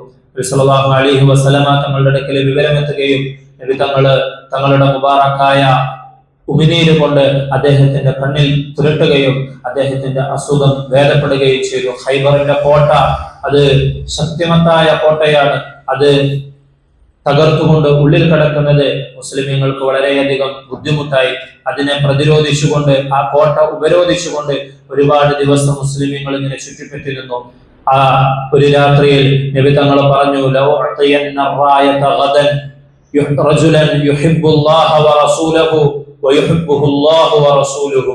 ലൗ അഅതിയന്ന റായത ഗദൻ, നാളെ ഞാൻ ഈ സൈന്യത്തിന്റെ പതാക വഹിക്കാൻ വേണ്ടി അത് കൊടുക്കും. റജുലൻ, ഒരു മനുഷ്യനാണ് ഞാൻ അത് കൊടുക്കുക. അയാളുടെ പ്രത്യേകത എന്താണ്? യുഹിബ്ബുല്ലാഹ വറസൂലഹു, അല്ലാഹുവിനെയും അല്ലാഹുവിന്റെ റസൂലിനെയും അങ്ങേയറ്റം ഇഷ്ടപ്പെടുന്ന ഒരു വ്യക്തിയാണ്. വറജുലുൻ യുഹിബ്ബുഹുല്ലാഹു വറസൂലുഹു, തിരിച്ച് അല്ലാഹുവിനും അദ്ദേഹത്തോട് ഭയങ്കര ഇഷ്ടമാണ്, അദ്ദേഹത്തോട് റസൂലിനും ഭയങ്കര ഇഷ്ടമാണ്. ചില സഹാബികൾ പറയുന്നുണ്ട്, ഞങ്ങളുടെ ജീവിതത്തിൽ ഒരിക്കലും ഞങ്ങള് സ്ഥാനത്തിന് വേണ്ടിയോ പദവിക്ക് വേണ്ടിയോ കൊതിച്ചിട്ടില്ല, ആഗ്രഹിച്ചിട്ടില്ല. പക്ഷേ നബി തങ്ങൾ ഇത് പറഞ്ഞപ്പോൾ ഇത് സ്ഥാനത്തിനും പദവിക്കും വേണ്ടിയല്ല, മറിച്ച് നാളെ പതാക വഹിക്കുന്നതിന്റെ സ്ഥാനമല്ല, ആ പതാക വഹിക്കുന്ന ആളെ അല്ലാഹുവും അവന്റെ റസൂലും ഇഷ്ടപ്പെടുന്നുണ്ടെന്ന് പറഞ്ഞല്ലോ, അത് ഞാനായിരുന്നെങ്കിൽ എന്ന് ഞങ്ങളെല്ലാവരും കൊതിച്ചു. പക്ഷേ ആ പതാക പിറ്റേന്ന് നബി സല്ലല്ലാഹു അലൈഹി വസല്ലമ തങ്ങളെ ഏൽപ്പിച്ചത് അലി ഇബ്നു അബീ ത്വാലിബ് റളിയല്ലാഹു അൻഹുവിനെയായിരുന്നു. അങ്ങേയറ്റത്തെ കരുത്തുള്ള ധീരതയുള്ള മനുഷ്യനായിരുന്നു അലി റളിയല്ലാഹു അൻഹു. അലി റളിയല്ലാഹു അൻഹുവിന്റെ യുദ്ധതന്ത്രത്തിലൂടെ ഖൈബറിന്റെ വാതില് ഇവര് പൊളിച്ചിടുകയുണ്ടായി. സഹാബാക്കൾ പറയുന്നുണ്ട്, പിന്നീട് ഞങ്ങൾ 40ഓളം വരുന്ന ആളുകള് ആ ഖൈബറിന്റെ വാതില് നീക്കാൻ ശ്രമിച്ചിട്ട് ഞങ്ങൾക്ക് അതിന് സാധിച്ചില്ല. അല്ലാഹു തആല അദ്ദേഹത്തിന് ആ കരുത്ത് ഖൈബർ യുദ്ധത്തിൽ നൽകുകയുണ്ടായി. പ്രിയമുള്ളവരെ, 4 സഹാബാക്കളുടെ ചരിത്രവും അതുമായി ബന്ധപ്പെട്ട കാര്യങ്ങളുമാണ് നമ്മൾ പറഞ്ഞത്. നമ്മുടെ സമയമായി ഏകദേശം. ഇനിയും ഒരുപാട് സഹാബാക്കൾ, ഓരോ സഹാബാക്കളുടെ ചരിത്രങ്ങൾ നമ്മൾ എടുത്താലും ഇതുപോലെയുള്ള നല്ല നല്ല അനുഭവങ്ങൾ നമ്മുടെ മനസ്സിന് ഈമാൻ വർദ്ധിക്കുന്ന തരത്തിൽ, നമുക്ക് അമലുകളിൽ ഉന്മേഷമുണ്ടാകുന്ന തരത്തിലുള്ള സഹാബാക്കളുടെ ചരിത്രം നമുക്ക് കാണുവാൻ സാധിക്കും. റസൂലുള്ളാഹി സ്വല്ലല്ലാഹു അലൈഹി വസല്ലമ തങ്ങളോടുള്ള അങ്ങേയറ്റത്തെ ഹുബ്ബിന്റെയും ഇഷ്കിന്റെയും ഒക്കെ സ്നേഹത്തിന്റെയും ഒക്കെ ഒരുപാട് ഉദാഹരണങ്ങൾ നമുക്ക് കാണുവാൻ സാധിക്കും. അവരൊക്കെ നബി തങ്ങളെ അത്രത്തോളം സ്നേഹിക്കുകയും ഇഷ്ടപ്പെടുകയും ചെയ്തിട്ടും നമുക്ക് അവരുടെ ആ ജീവിതവും അവരുടെ ആ ചരിത്രവും ഒക്കെ കേട്ടിട്ട് എത്രത്തോളം നബി തങ്ങളെ സ്നേഹിക്കാൻ സാധിക്കുന്നുണ്ട് എന്ന് നമ്മൾ ആലോചിക്കേണ്ടതുണ്ട്. ബിലാൽ ഇബ്നു റബാഹ റളിയല്ലാഹു അൻഹു ഒരുപാട് ബുദ്ധിമുട്ടിയ ആളാണ്. ഉമയ്യത്ത് ഇബ്നു ഖലഫിന്റെ അടിമയായിരുന്നു. അബിസീനിയയിലായിരുന്നു, എത്യോപ്യയിൽ. ഇന്നത്തെ എത്യോപ്യ, അന്നത്തെ അബിസീനിയ, ഹബിഷ എന്നൊക്കെ പറയുന്ന ഇന്നത്തെ എത്യോപ്യ എന്ന രാജ്യത്തിൽ നിന്നുള്ള ആളായിരുന്നു ബിലാൽ ഇബ്നു റബാഹ റളിയല്ലാഹു അൻഹു. അദ്ദേഹം ഒട്ടകത്തിന്റെ തൊഴുത്തിലാണ് അദ്ദേഹം ജനിച്ചു വീണത്. അവിടെയുള്ള മിച്ചം വരുന്ന ഭക്ഷണമൊക്കെ കഴിച്ച് അദ്ദേഹത്തിന്റെ ഉപ്പയും ഉമ്മയും അവരൊക്കെയും അടിമകളായിരുന്നു. അടിമത്തൊഴുത്തിലൂടെ ജീവിച്ച് ആ ഉമയ്യത്ത് ഇബ്നു ഖലഫിന്റെയും കൂട്ടാളികളുടെയും ഒക്കെ ഒരുപാട് പ്രയാസങ്ങളും ബുദ്ധിമുട്ടുകളും ഒക്കെ അനുഭവിച്ചുകൊണ്ട് വളർന്ന ആളാണ് ബിലാൽ റളിയല്ലാഹു അൻഹു. ആ ബിലാൽ റളിയല്ലാഹു അൻഹുവിന് ഇസ്ലാമിനെ പറ്റി അറിഞ്ഞപ്പോൾ ഒരുപാട് അത്ഭുതമായി. കാരണം അവിടെ ഞാനും ഈ പറയുന്ന അബൂബക്കർ റളിയല്ലാഹു അൻഹു സമന്മാരാണ്. അവിടെ ഞങ്ങൾ രണ്ടുപേരും ഒരുമിച്ച് നിന്നാണ് നമസ്കരിക്കുക. ചിലപ്പോൾ അബൂബക്കർ റളിയല്ലാഹു അൻഹു സുജൂദ് ചെയ്യുന്നത് ഈ പാവപ്പെട്ട കാബിരിയായ, കാണാൻ കൊള്ളാത്ത, ഈ കറുകറുത്ത ബിലാലിന്റെ കാൽക്കീഴിലായിരിക്കും ചിലപ്പോൾ അബൂബക്കർ റളിയല്ലാഹു അൻഹു സുജൂദ് ചെയ്യുന്നത്. ഇത്രത്തോളം സമത്വമുള്ള, ഇത്രത്തോളം വെളുവെളുത്ത പേർഷ്യക്കാരനായ സൽമാനുൽ ഫാരിസിയും ഞാനും നബി തങ്ങളുടെ കണ്ണിലൊന്നാണ്.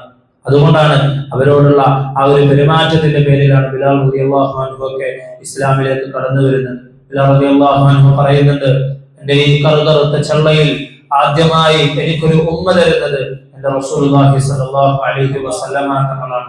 അത്രത്തോളം നബി തങ്ങള് ഓരോ സഹാബികളെയും ഇഷ്ടപ്പെട്ടിരുന്നു. അവർക്കും നബി തങ്ങളോട് അത്രത്തോളം ഇഷ്ടമുണ്ടായിരുന്നു.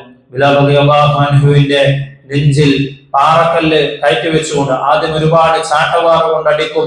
ആ ചാട്ടവാറ് കൊണ്ട് കെട്ടിയിട്ട് അടിച്ച് അദ്ദേഹത്തിന്റെ ശരീരത്തിൽ പോറലുകൾ ഏറ്റുകൊണ്ട്, മുറിവായിക്കൊണ്ട്, ആ മുറിവിൽ ഉപ്പ് തേക്കുക എന്നൊക്കെ നമ്മൾ പറഞ്ഞിട്ടുണ്ടല്ലോ. അബത്ഹായിന്റെ മണലാരണ്യത്തിൽ റംൽ എന്ന് പറയുന്ന, ദുഹ എന്ന് പറയുന്ന ആ സമയത്ത് മണല് ചൂട് പിടിച്ചു വരുമ്പോൾ ഈ പച്ചമുറി ആ മണലിലേക്ക് അമർത്തി വെച്ചുകൊണ്ട് അതിന്റെ മുകളിൽ നെഞ്ചത്ത് പാറക്കല്ല് കയറ്റി വെച്ചുകൊണ്ട്, നീ ഒന്നും പറയണ്ട, നീ മുഹമ്മദിനെ തള്ളി പറയുകയോ ഒന്നും പറയണ്ട, ലാത്തയെയും ഉസ്സയെയും ഒന്ന് പറഞ്ഞാൽ മതി എന്ന് പറഞ്ഞപ്പോഴും അവര് അതൊന്നും പറയാൻ കൂട്ടാക്കിയില്ല. മറിച്ച് അദ്ദേഹത്തിന്റെ ഒരു ഞരക്കം ഞങ്ങൾക്ക് ഇങ്ങനെ കേൾക്കാമായിരുന്നു. അദ്ദേഹത്തിന് സംസാരിക്കാനൊന്നും സാധിച്ചിരുന്നില്ല. മറിച്ച് അദ്ദേഹത്തിന്റെ ശ്വാസത്തിന്റെ കൂടെ പുറത്തേക്ക് വന്നത് അഹദുൻ അഹദുൻ അഹദുൻ എന്നുള്ള വാക്ക് മാത്രമായിരുന്നു. അല്ലാഹു ഏകനാണ്, അവൻ മാത്രമാണ് ആരാധനക്കർഹനെന്ന് അദ്ദേഹം പറഞ്ഞുകൊണ്ടേയിരുന്നു. ഈ ഒരു കഷ്ടപ്പാടും ഈ ഒരു ബുദ്ധിമുട്ടൊക്കെ ഒരുപാട് സഹിച്ചപ്പോൾ അബൂബക്കർ റളിയല്ലാഹു അൻഹു പോയിട്ട് അദ്ദേഹത്തെ മോചിപ്പിക്കാൻ വേണ്ടി ഉമയ്യത്ത് ഇബ്നു ഖലഫിനോട് പറയുന്നുണ്ട്. അദ്ദേഹത്തിന്റെ വിലയെ പറ്റി ചോദിക്കുമ്പോൾ ഒന്നും തരണ്ട, എന്തെങ്കിലുമൊക്കെ തന്നുകൊണ്ട് അവനെ കൊണ്ടുപോ എന്ന് ഉമയ്യത്ത് ബിൻ ഖലഫ് പറഞ്ഞപ്പോൾ അബൂബക്കർ റളിയല്ലാഹു അൻഹു ഒരു വാക്ക് പറയുന്നുണ്ട്, എങ്ങാനും ഒരുപാട് കോടിക്കണക്കിന് സ്വത്ത് ചോദിച്ചാലും ഈ ബിലാലിന് വേണ്ടി അബൂബക്കർ റളിയല്ലാഹു അൻഹു അത് ചെലവാക്കാൻ സന്നദ്ധനാണ് എന്ന് അദ്ദേഹത്തോട് അബൂബക്കർ റളിയല്ലാഹു അൻഹു പറഞ്ഞു. അവരുടെ കണ്ണിൽ ഒരു കാഫിരിയായ അടിമയാണ് ബിലാൽ റളിയല്ലാഹു അൻഹു. അന്നേ ശബ്ദ മാധുര്യമുള്ള, ശബ്ദത്തിന് ഒരുപാട് സൗന്ദര്യമുള്ള ആളായിരുന്നു. അദ്ദേഹം പറയുന്നുണ്ട്, എന്നെ കൊണ്ട് അവരുടെ മദ്യത്തിന്റെയും മദിരാശയുടെയും ഒക്കെ സദസ്സുകളിൽ വെച്ച് ഈ ബിലാലിനെ അവർക്ക് വേണ്ടായിരുന്നു, പക്ഷേ എന്റെ മധുരമായ ശബ്ദം അവർക്ക് വേണ്ടിയിരുന്നു. അവരെന്നെ കൊണ്ട് പാട്ട് പാടിപ്പിക്കുമായിരുന്നു, പക്ഷെ അപ്പോഴും അവരുടെ അടുത്തേക്ക് എന്നെ കയറ്റുകയില്ല. കുറച്ച് ദൂരെ നിർത്തിക്കൊണ്ട് ഐത്ത കൽപ്പിച്ചുകൊണ്ട് അവരെന്നോട് പാടിപ്പിച്ചിരുന്നു. എന്നാൽ ആ ബിലാൽ റളിയല്ലാഹു അൻഹു ഇസ്ലാം സ്വീകരിച്ചപ്പോൾ, ഈമാൻ സ്വീകരിച്ചപ്പോൾ നബി തങ്ങളുടെ കൂടെ നടന്ന് അള്ളാഹുവിന്റെ യഥാർത്ഥ രീതിയിൽ ഇബാദത്ത് ചെയ്തപ്പോൾ മസ്ജിദുൽ നബവിയിൽ അദ്ദേഹം മുഅദ്ദിനായി മാറി.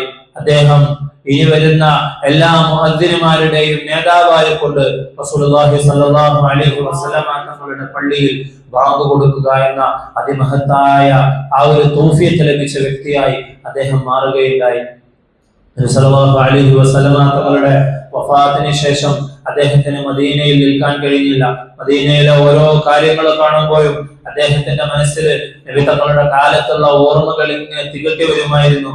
അദ്ദേഹം അവിടെ നിന്ന് നാട് വിട്ടുപോയി. അദ്ദേഹം സിറിയയിലേക്ക് പോയി, അവിടെ താമസിച്ചു. അവിടെ തന്നെ ഒരുപാട് കാലം താമസിച്ചപ്പോൾ ഒരിക്കൽ നബി സല്ലല്ലാഹു അലൈഹി വസല്ലം തങ്ങളെ അദ്ദേഹം സ്വപ്നത്തിൽ കാണുകയാണ്. സ്വപ്നത്തിൽ കണ്ടുകൊണ്ട് നബി തങ്ങൾ ചോദിക്കുകയാണ്. മറ്റൊരിക്കൽ നബി തങ്ങൾ പറയുന്നുണ്ട്, ബിലാലെ, എനിക്ക് മുമ്പായിട്ട് സ്വർഗത്തിൽ നിന്റെ ചവിട്ടടി ശബ്ദം ഞാൻ കേട്ടല്ലോ എന്ന്. അതിന്റെ കാരണമൊക്കെ പിന്നീട് അന്വേഷിക്കുമ്പോൾ അദ്ദേഹം പറയുന്നത്, അദ്ദേഹം എപ്പോഴും വുദൂഉള്ള മനുഷ്യനായിരുന്നു. എപ്പോൾ വുദൂ എടുത്താലും അദ്ദേഹം 2 റക്അത്ത് സുന്നത്ത് നമസ്കരിക്കുമായിരുന്നു. ഇത്തരത്തിലുള്ള മഹാന്മാരായിരുന്നു. അങ്ങനെ നബി സല്ലല്ലാഹു അലൈഹി വസല്ലം തങ്ങളുടെ ആ സ്വപ്നത്തിൽ ബിലാൽ റളിയല്ലാഹു അൻഹുവിനോട് ചോദിക്കുകയാണ്, ബിലാലെ, എന്താ നീ എന്നോട് പിണങ്ങിയോ? നീ എന്താ എന്നെ കാണാൻ വരാത്തത്, സന്ദർശിക്കാൻ വരാത്തതെന്ന് നബി തങ്ങൾ ചോദിച്ചപ്പോൾ അദ്ദേഹം അപ്പോൾ തന്നെ സിറിയയിൽ നിന്ന് അദ്ദേഹത്തിന്റെ യാത്ര ആരംഭിക്കുകയും മദീനയിലേക്ക് എത്തിച്ചേരുകയും നബി തങ്ങളുടെ ഖബർ സിയാറത്ത് ചെയ്യുകയും ചെയ്തു. സഹാബാക്കൾക്കൊക്കെ ഒരുപാട് കാലത്തിന് ശേഷം ബിലാൽ റളിയല്ലാഹു അൻഹുവിനെ കണ്ടപ്പോൾ നബി തങ്ങളുടെ ആ കാലത്തെ ഓർമ്മ വന്നു. അന്നത്തെ ആ ബാങ്കും അന്നത്തെ ആ ഇഖാമത്തുകളും ഒക്കെ ഓർമ്മ വന്നു. അവര് ബിലാൽ റളിയല്ലാഹു അൻഹുവിനോട് ബാങ്ക് വിളിക്കാൻ ആവശ്യപ്പെട്ടു. പക്ഷെ അദ്ദേഹം അതിന് കൂട്ടാക്കിയില്ല. അവസാനം അവര് ബിലാൽ റളിയല്ലാഹു അൻഹുവിനെ കൊണ്ട് സമ്മതിപ്പിക്കാനായി നബി തങ്ങളുടെ പേരക്കുട്ടികളായ ഹസൻ ഹുസൈൻ റളിയല്ലാഹു അൻഹുമയോട് പറയാൻ വേണ്ടി പറഞ്ഞു. കാരണം അവർക്കറിയാം, നബി തങ്ങളുടെ പേരക്കുട്ടികൾ പറഞ്ഞാൽ ബിലാൽ റളിയല്ലാഹു അൻഹുവിന് എനിക്ക് പറ്റൂല എന്ന് പറയാൻ കഴിയുകയില്ല. അങ്ങനെ അവര് പറഞ്ഞു, നിങ്ങൾ ബാങ്ക് കൊടുക്കണം. റസൂലുള്ളാഹി സ്വല്ലല്ലാഹു അലൈഹി വസല്ലം തങ്ങളുടെ പേരക്കുട്ടികളുടെ ആ അഭ്യർത്ഥന നിരസിക്കാൻ കഴിയാതെ ബിലാൽ റളിയല്ലാഹു അൻഹു ബാങ്ക് വിളിച്ചു. ആ ബാങ്ക് കേട്ടുകൊണ്ട് മദീനയിലെ ആളുകളൊക്കെ ഇളകി മറിഞ്ഞു. കാരണം അവരുടെ ഓർമ്മയിലേക്ക് ആദ്യം വരുന്നത് റസൂലുള്ളാഹി സ്വല്ലല്ലാഹു അലൈഹി വസല്ലം തങ്ങള് നമ്മൾക്കിടയിൽ ഉണ്ടായിരുന്നപ്പോൾ കേട്ടിരുന്ന ആ ശബ്ദം വീണ്ടും കേൾക്കുകയാണ്. ചില ആളുകൾ പരസ്പരം ചോദിച്ചു എന്ന് ഹദീസിൽ നമുക്ക് കാണാം, നബി തങ്ങൾ മടങ്ങി വന്നോ എന്ന് ചോദിച്ച സഹാബാക്കൾ ഉണ്ടായിരുന്നു. അവസാനം അഷ്ഹദു അന്ന മുഹമ്മദൻ റസൂലുള്ളാഹ് എന്ന് പറയുമ്പോൾ നബി തങ്ങളുടെ പേര് പറയാൻ കഴിയാതെ, പൂർത്തിയാക്കാൻ കഴിയാതെ ബിലാൽ റളിയല്ലാഹു അൻഹുവിന്റെ ആ ശബ്ദം മുറിഞ്ഞു പോവുകയുണ്ടായി. അത്രത്തോളം നബി സല്ലല്ലാഹു അലൈഹി വസല്ലം തങ്ങളോട് ഇഷ്കുള്ളവരായിരുന്നു, ഹുബ്ബുള്ളവരായിരുന്നു. അവരുടെ വാക്കുകളിൽ മാത്രമല്ല, നമ്മൾ നേരത്തെ പറഞ്ഞല്ലോ, റളിയല്ലാഹു അൻഹു ഉടനടി എന്നാ നബിയെ, എന്റെ ജീവനേക്കാളും എനിക്ക് അങ്ങയോട് സ്നേഹമാണെന്ന് പറയുമ്പോൾ അതൊരു വെറും വാക്കല്ല, മറിച്ചത് ഹൃദയത്തിന്റെ ഉള്ളിൽ നിന്നും വരുന്ന വാക്കാണ്. അത്തരത്തിൽ അവരുടെ ഉള്ളിൽ നിന്നും വന്നതിന്റെ പേരിലാണ് ഇത്തരത്തിലുള്ള സംഭവങ്ങൾ അവരുടെ ജീവിതത്തിൽ നമുക്ക് കാണാൻ സാധിക്കുന്നത്. അദ്ദേഹത്തെ കുറിച്ച് പറയാറുണ്ടായിരുന്നു, അറാ ബിലാലൻ ഇദാ മാ ഹസ്സഹു ശൗഖു ബകാ വനാദാ അലാ യാ ലൈതനി മഅഹും. ബിലാൽ റളിയല്ലാഹു അൻഹുവിന് എപ്പോൾ നബി തങ്ങളെ കുറിച്ചും തങ്ങളുടെ മറ്റുള്ള സഹാബാക്കളെ കുറിച്ചും ഒക്കെ ഓർമ്മ വരുമായിരുന്നു. അപ്പോഴൊക്കെ അദ്ദേഹം ഒരുപാട് കരയുമായിരുന്നു. എന്നിട്ട് അദ്ദേഹം പറയുമായിരുന്നു, യാ ലൈതനി മഅഹും, അവരുടെ കൂടെ ഒന്ന് എത്തിച്ചേരാൻ സാധിച്ചിരുന്നെങ്കിൽ എത്ര നന്നായിരുന്നേനെ എന്ന് ഇങ്ങനെ പറയുമായിരുന്നു. അദ്ദേഹത്തിന്റെ ഭാര്യ റിവായത്ത് ചെയ്യുന്നുണ്ട്, അദ്ദേഹത്തിന്റെ വഫാത്തിന്റെ സന്ദർഭമായപ്പോൾ അദ്ദേഹം ഒരുപാട് ബുദ്ധിമുട്ടുന്നതും പ്രയാസപ്പെടുന്നതും കണ്ടപ്പോൾ ഞാൻ ഒരുപാട് കരഞ്ഞു, ഞാൻ ഒരുപാട് വിഷമിച്ചു. എന്റെ ഈ ഭർത്താവ് ഒരുപാട് ബുദ്ധിമുട്ടുന്നത് കണ്ടപ്പോൾ, മരണത്തിന്റെ വെപ്രാളം കാണിക്കുന്നത് കണ്ടപ്പോൾ ഞാൻ ഒരുപാട് കരഞ്ഞു. പക്ഷേ ബിലാൽ റളിയല്ലാഹു അൻഹു, എന്റെ ഭർത്താവ് എന്നെ സമാധാനിപ്പിച്ചുകൊണ്ട് പറയുകയാണ്, പെണ്ണെ നീ എന്തിനാണ് കരയുന്നത്, എന്തിനാണ് നീ കരയുന്നത്? ഞാൻ ഈ മരിച്ചു കഴിഞ്ഞാൽ നാളെ എന്റെ ഏറ്റവും പ്രിയപ്പെട്ട ആളുകളെ കണ്ടുമുട്ടാൻ പോവുകയാണ്. മുഹമ്മദൻ വസഹ്ബ, ഒരുപാട് കാലം എന്റെ ഉള്ളിൽ ഞാൻ അടക്കി വെച്ച ആഗ്രഹത്തെ നാളെ പൂർത്തിയാക്കാൻ പോവുകയാണ്. ഞാൻ എന്റെ റസൂലുള്ളാഹി സ്വല്ലല്ലാഹു അലൈഹി വസല്ലമ തങ്ങളെയും എനിക്ക് മുമ്പ് മരണപ്പെട്ടു പോയ എന്റെ സഹോദരങ്ങളായ സഹാബാക്കളെയും ഞാൻ കാണാൻ പോവുകയാണ്. പിന്നെ എന്തിനാണ് നീ കരയുന്നത്? ഞാൻ വളരെയധികം സന്തോഷത്തിലാണുള്ളതെന്ന് അദ്ദേഹം പറഞ്ഞു എന്ന് അദ്ദേഹത്തിന്റെ ഭാര്യ റിവായത്ത് ചെയ്യുന്നുണ്ട്. ഹുമുൽ ഖൗമു ഖാലു ഇൻ അസാബു വഇൻ ദഉ അജാബു വഇൻ അഅതു അതാബു വഅജ്സലു. അവര് സഹാബാക്കളൊന്നും റളിയല്ലാഹു അൻഹും വറദു അൻഹു അല്ലാഹു അവർക്ക് വെറുതെ സർട്ടിഫിക്കറ്റ് കൊടുത്തതല്ല. ഇത്തരത്തിൽ അവരുടെ ജീവിതം അടിമുടി നമ്മൾ പരിശോധിച്ചു നോക്കിയാൽ ഓരോ സഹാബാക്കളുടെയും വെറും 4-5 സഹാബാക്കളുടെ അവരുടെ ജീവിതത്തിന്റെ ചെറിയൊരു ഭാഗങ്ങളാണ് നമ്മൾ പറഞ്ഞത്. പ്രിയമുള്ളവരെ, നമ്മൾ അറിയാത്ത, നമ്മൾ കേൾക്കാത്ത, നമ്മൾ പരിചയപ്പെടാത്ത, ഇന്നുവരെ നമ്മൾ പേര് പോലും കേട്ടിട്ടില്ലാത്ത എത്രയോ സഹാബാക്കളുണ്ട്. അവർക്കൊക്കെ ഇതുപോലെ ഈമാനിന്റെ, ഇസ്ലാമിന്റെ അജയ്യമായ ഈമാനിന്റെ കരുത്തിന്റെ സംഗതികൾ നമ്മളോട് പറഞ്ഞു തരാനുണ്ട്. ഹുബൈബ് റളിയല്ലാഹു അൻഹുവിനെ തനഈമിലെ കഴുമരത്തിലേക്ക് ഏറ്റുകൊണ്ടുപോകുമ്പോൾ അവിടെ നിന്ന് അദ്ദേഹത്തെ അവര് കൊലപ്പെടുത്താൻ നോക്കുമ്പോൾ, നിങ്ങൾ എനിക്ക് 2 റക്അത്ത് നമസ്കരിക്കാൻ വേണ്ടി സമയം തരുമോ, അവസാനത്തെ ആഗ്രഹം ചോദിക്കുമ്പോൾ അദ്ദേഹം അതാണ് പറയുന്നത്. അദ്ദേഹം പെട്ടെന്ന് തന്നെ നമസ്കരിച്ചു. എന്നിട്ട് അവരോട് അദ്ദേഹം പറയുന്നുണ്ട്, നിങ്ങളെങ്ങാനും മരണത്തിന്റെ പേടി കൊണ്ടാണ് ഞാൻ നമസ്കാരം നീട്ടിയതെന്ന് പറയുമായിരുന്നില്ലെങ്കിൽ ഞാൻ എന്റെ നമസ്കാരം ഇനിയും ദീർഘിപ്പിക്കുമായിരുന്നു. കാരണം ഇതെന്റെ ജീവിതത്തിൽ എന്റെ പടച്ചോനുമായിട്ടുള്ള അവസാനത്തെ മുനാജാത്താണല്ലോ, അവസാനത്തെ സംഭാഷണമാണല്ലോ. പക്ഷേ ഞാൻ എങ്ങാനും നമസ്കാരം നീട്ടിയെങ്കിൽ ഹുബൈബ് മരണത്തെ ഭയപ്പെട്ടുകൊണ്ടാണ് നമസ്കാരം നീട്ടിയതെന്ന് നിങ്ങൾ പറയും. അതുകൊണ്ടാണ് ഞാൻ എന്റെ നമസ്കാരം ചുരുക്കിയതെന്ന് പറഞ്ഞു. അദ്ദേഹത്തെ കഴുമരത്തിലേറ്റുകൊണ്ട് കുരിശിൽ തറച്ചുകൊണ്ട് അദ്ദേഹത്തിന് നേരെ അമ്പെയ്തുകൊണ്ട് അദ്ദേഹത്തെ കൊലപ്പെടുത്തുമ്പോൾ അദ്ദേഹത്തിന്റെ ശരീരത്തിൽ നിന്നും ചീറ്റി വന്ന രക്തത്തോടൊപ്പം അദ്ദേഹം ഒരു വാക്ക് പറഞ്ഞു, ഫുസ്തു വറബ്ബിൽ കഅബ, അല്ലാഹുവാണ്, കഅബയുടെ രക്ഷിതാവാണ് സത്യം, ഞാനിതാ വിജയിച്ചിരിക്കുന്നു. പിന്നീട് ആ കൃത്യത്തിൽ ഏർപ്പെട്ട ഒരുപാട് അന്ന് ശത്രുക്കളായിരുന്നവർ പിന്നീട് ഇസ്ലാം സ്വീകരിക്കുകയുണ്ടായി. ഈ ഒരു വാക്ക് കാരണം ഇസ്ലാം സ്വീകരിച്ചവരുണ്ട്. എന്താണ് ഇദ്ദേഹം പറയുന്നത്? ഇത്രത്തോളം പീഡനങ്ങൾ ഏൽക്കേണ്ടി വന്നിട്ട് നീ മുഹമ്മദിനെ ഒന്ന് തള്ളി പറഞ്ഞാൽ മതി എന്ന് പറഞ്ഞപ്പോൾ, ഇല്ല, ഞാനിവിടെ എന്റെ കുടുംബത്തിൽ സ്വസ്ഥനായിരിക്കുകയും സല്ലല്ലാഹു അലൈഹി വസല്ലമ തങ്ങളുടെ കാലിൽ ഒരു മുള്ള് തറക്കുന്നത് പോലും ഈ ഹുബൈബ് ഇഷ്ടപ്പെടുന്നില്ല എന്ന് പറഞ്ഞ അദ്ദേഹം ഇത്രത്തോളം പീഡിപ്പിക്കപ്പെട്ട് കൊല്ലപ്പെടുമ്പോൾ, അല്ലാഹുവാണ്, കഅബയുടെ നാഥനാണ് സത്യം, ഞാൻ വിജയിച്ചിരിക്കുന്നു, ഇതെന്ത് തരത്തിലുള്ള വിജയമാണെന്ന് അവര് മനസ്സിലാക്കിയപ്പോൾ പിന്നീട് അദ്ദേഹത്തെ കൊന്ന കൊലയാളികൾ പോലും പിന്നീട് അവരെ കുറിച്ച് പോലും റളിയല്ലാഹു അൻഹു എന്ന് പറയുന്ന തരത്തിൽ അവരും പിന്നീട് ഇസ്ലാമിലേക്ക് കടന്നു വരുന്നത് നമുക്ക് കാണുവാൻ സാധിക്കും. ഹംസ റളിയല്ലാഹു അൻഹുവിനെ ഉഹദിൽ കൊലപ്പെടുത്തുകയും അദ്ദേഹത്തിന്റെ കരള് പുറത്തേക്ക് എടുക്കുകയും ചെയ്ത ആളാണ് വഹ്ശി. പക്ഷെ ആ വഹ്ശിയും റളിയല്ലാഹു അൻഹു ആയി മാറി. ആ കരളെടുത്ത് വായിലിട്ട് ചവച്ച് തുപ്പിയ സ്ത്രീയാണ് ഹിന്ദ്. പക്ഷേ അവരും അവരുടെ പേര് കേൾക്കുമ്പോഴും നമ്മളുടെ മേൽ നിർബന്ധമാണ് റളിയല്ലാഹു അൻഹ എന്ന് നമ്മൾ പറയണം. ബദറിൽ നബി നമ്മൾക്ക് ഒരുപാട് ബുദ്ധിമുട്ടുണ്ടാകുകയും ഒരുപാട് സഹാബാക്കളെ കൊലപ്പെടുത്തുകയും ചെയ്ത ആളാണ് അബൂ സുഫിയാൻ. അബൂ ജഹലിനെ പോലെ ഏറ്റവും ഉന്നതനായ ഒരാളാണ് അബൂ സുഫിയാൻ. പക്ഷെ അബൂ സുഫിയാനും പിന്നീട് ഇസ്ലാം സ്വീകരിച്ചു. അദ്ദേഹത്തിന്റെ പേര് കേൾക്കുമ്പോഴും നമ്മൾ പറയണം റളിയല്ലാഹു അൻഹു എന്ന്. ഈ പറയുന്ന അബൂ ജഹൽ, ഞാനിങ്ങനെ പലപ്പോഴും ആലോചിക്കും, നാളെ എന്തായിരിക്കും, നാളെ ആഖിറത്തിൽ വരുമ്പോൾ ഈ അബൂ ജഹൽ മാത്രം ആ ഖലീബ് എന്ന് പറയുന്ന പൊട്ടക്കിണറ്റിലേക്ക് ഇവരുടെ മൃതദേഹങ്ങളും ഒക്കെ ചത്ത ഇവരുടെ മൃതദേഹങ്ങളൊക്കെ വലിച്ചിട്ടതിന് ശേഷം നബി സല്ലല്ലാഹു അലൈഹി വസല്ലമ തങ്ങൾ അവരോട് ചോദിക്കുന്നുണ്ട്, എന്റെ റബ്ബ് എന്നോട് വാഗ്ദാനം ചെയ്തത് നിറവേറിയിട്ടുണ്ട്, നിങ്ങളുടെ ലാത്തയും ഉസ്സയും ഒക്കെ നിങ്ങൾക്ക് തന്ന വാഗ്ദാനം നിറവേറിയോ?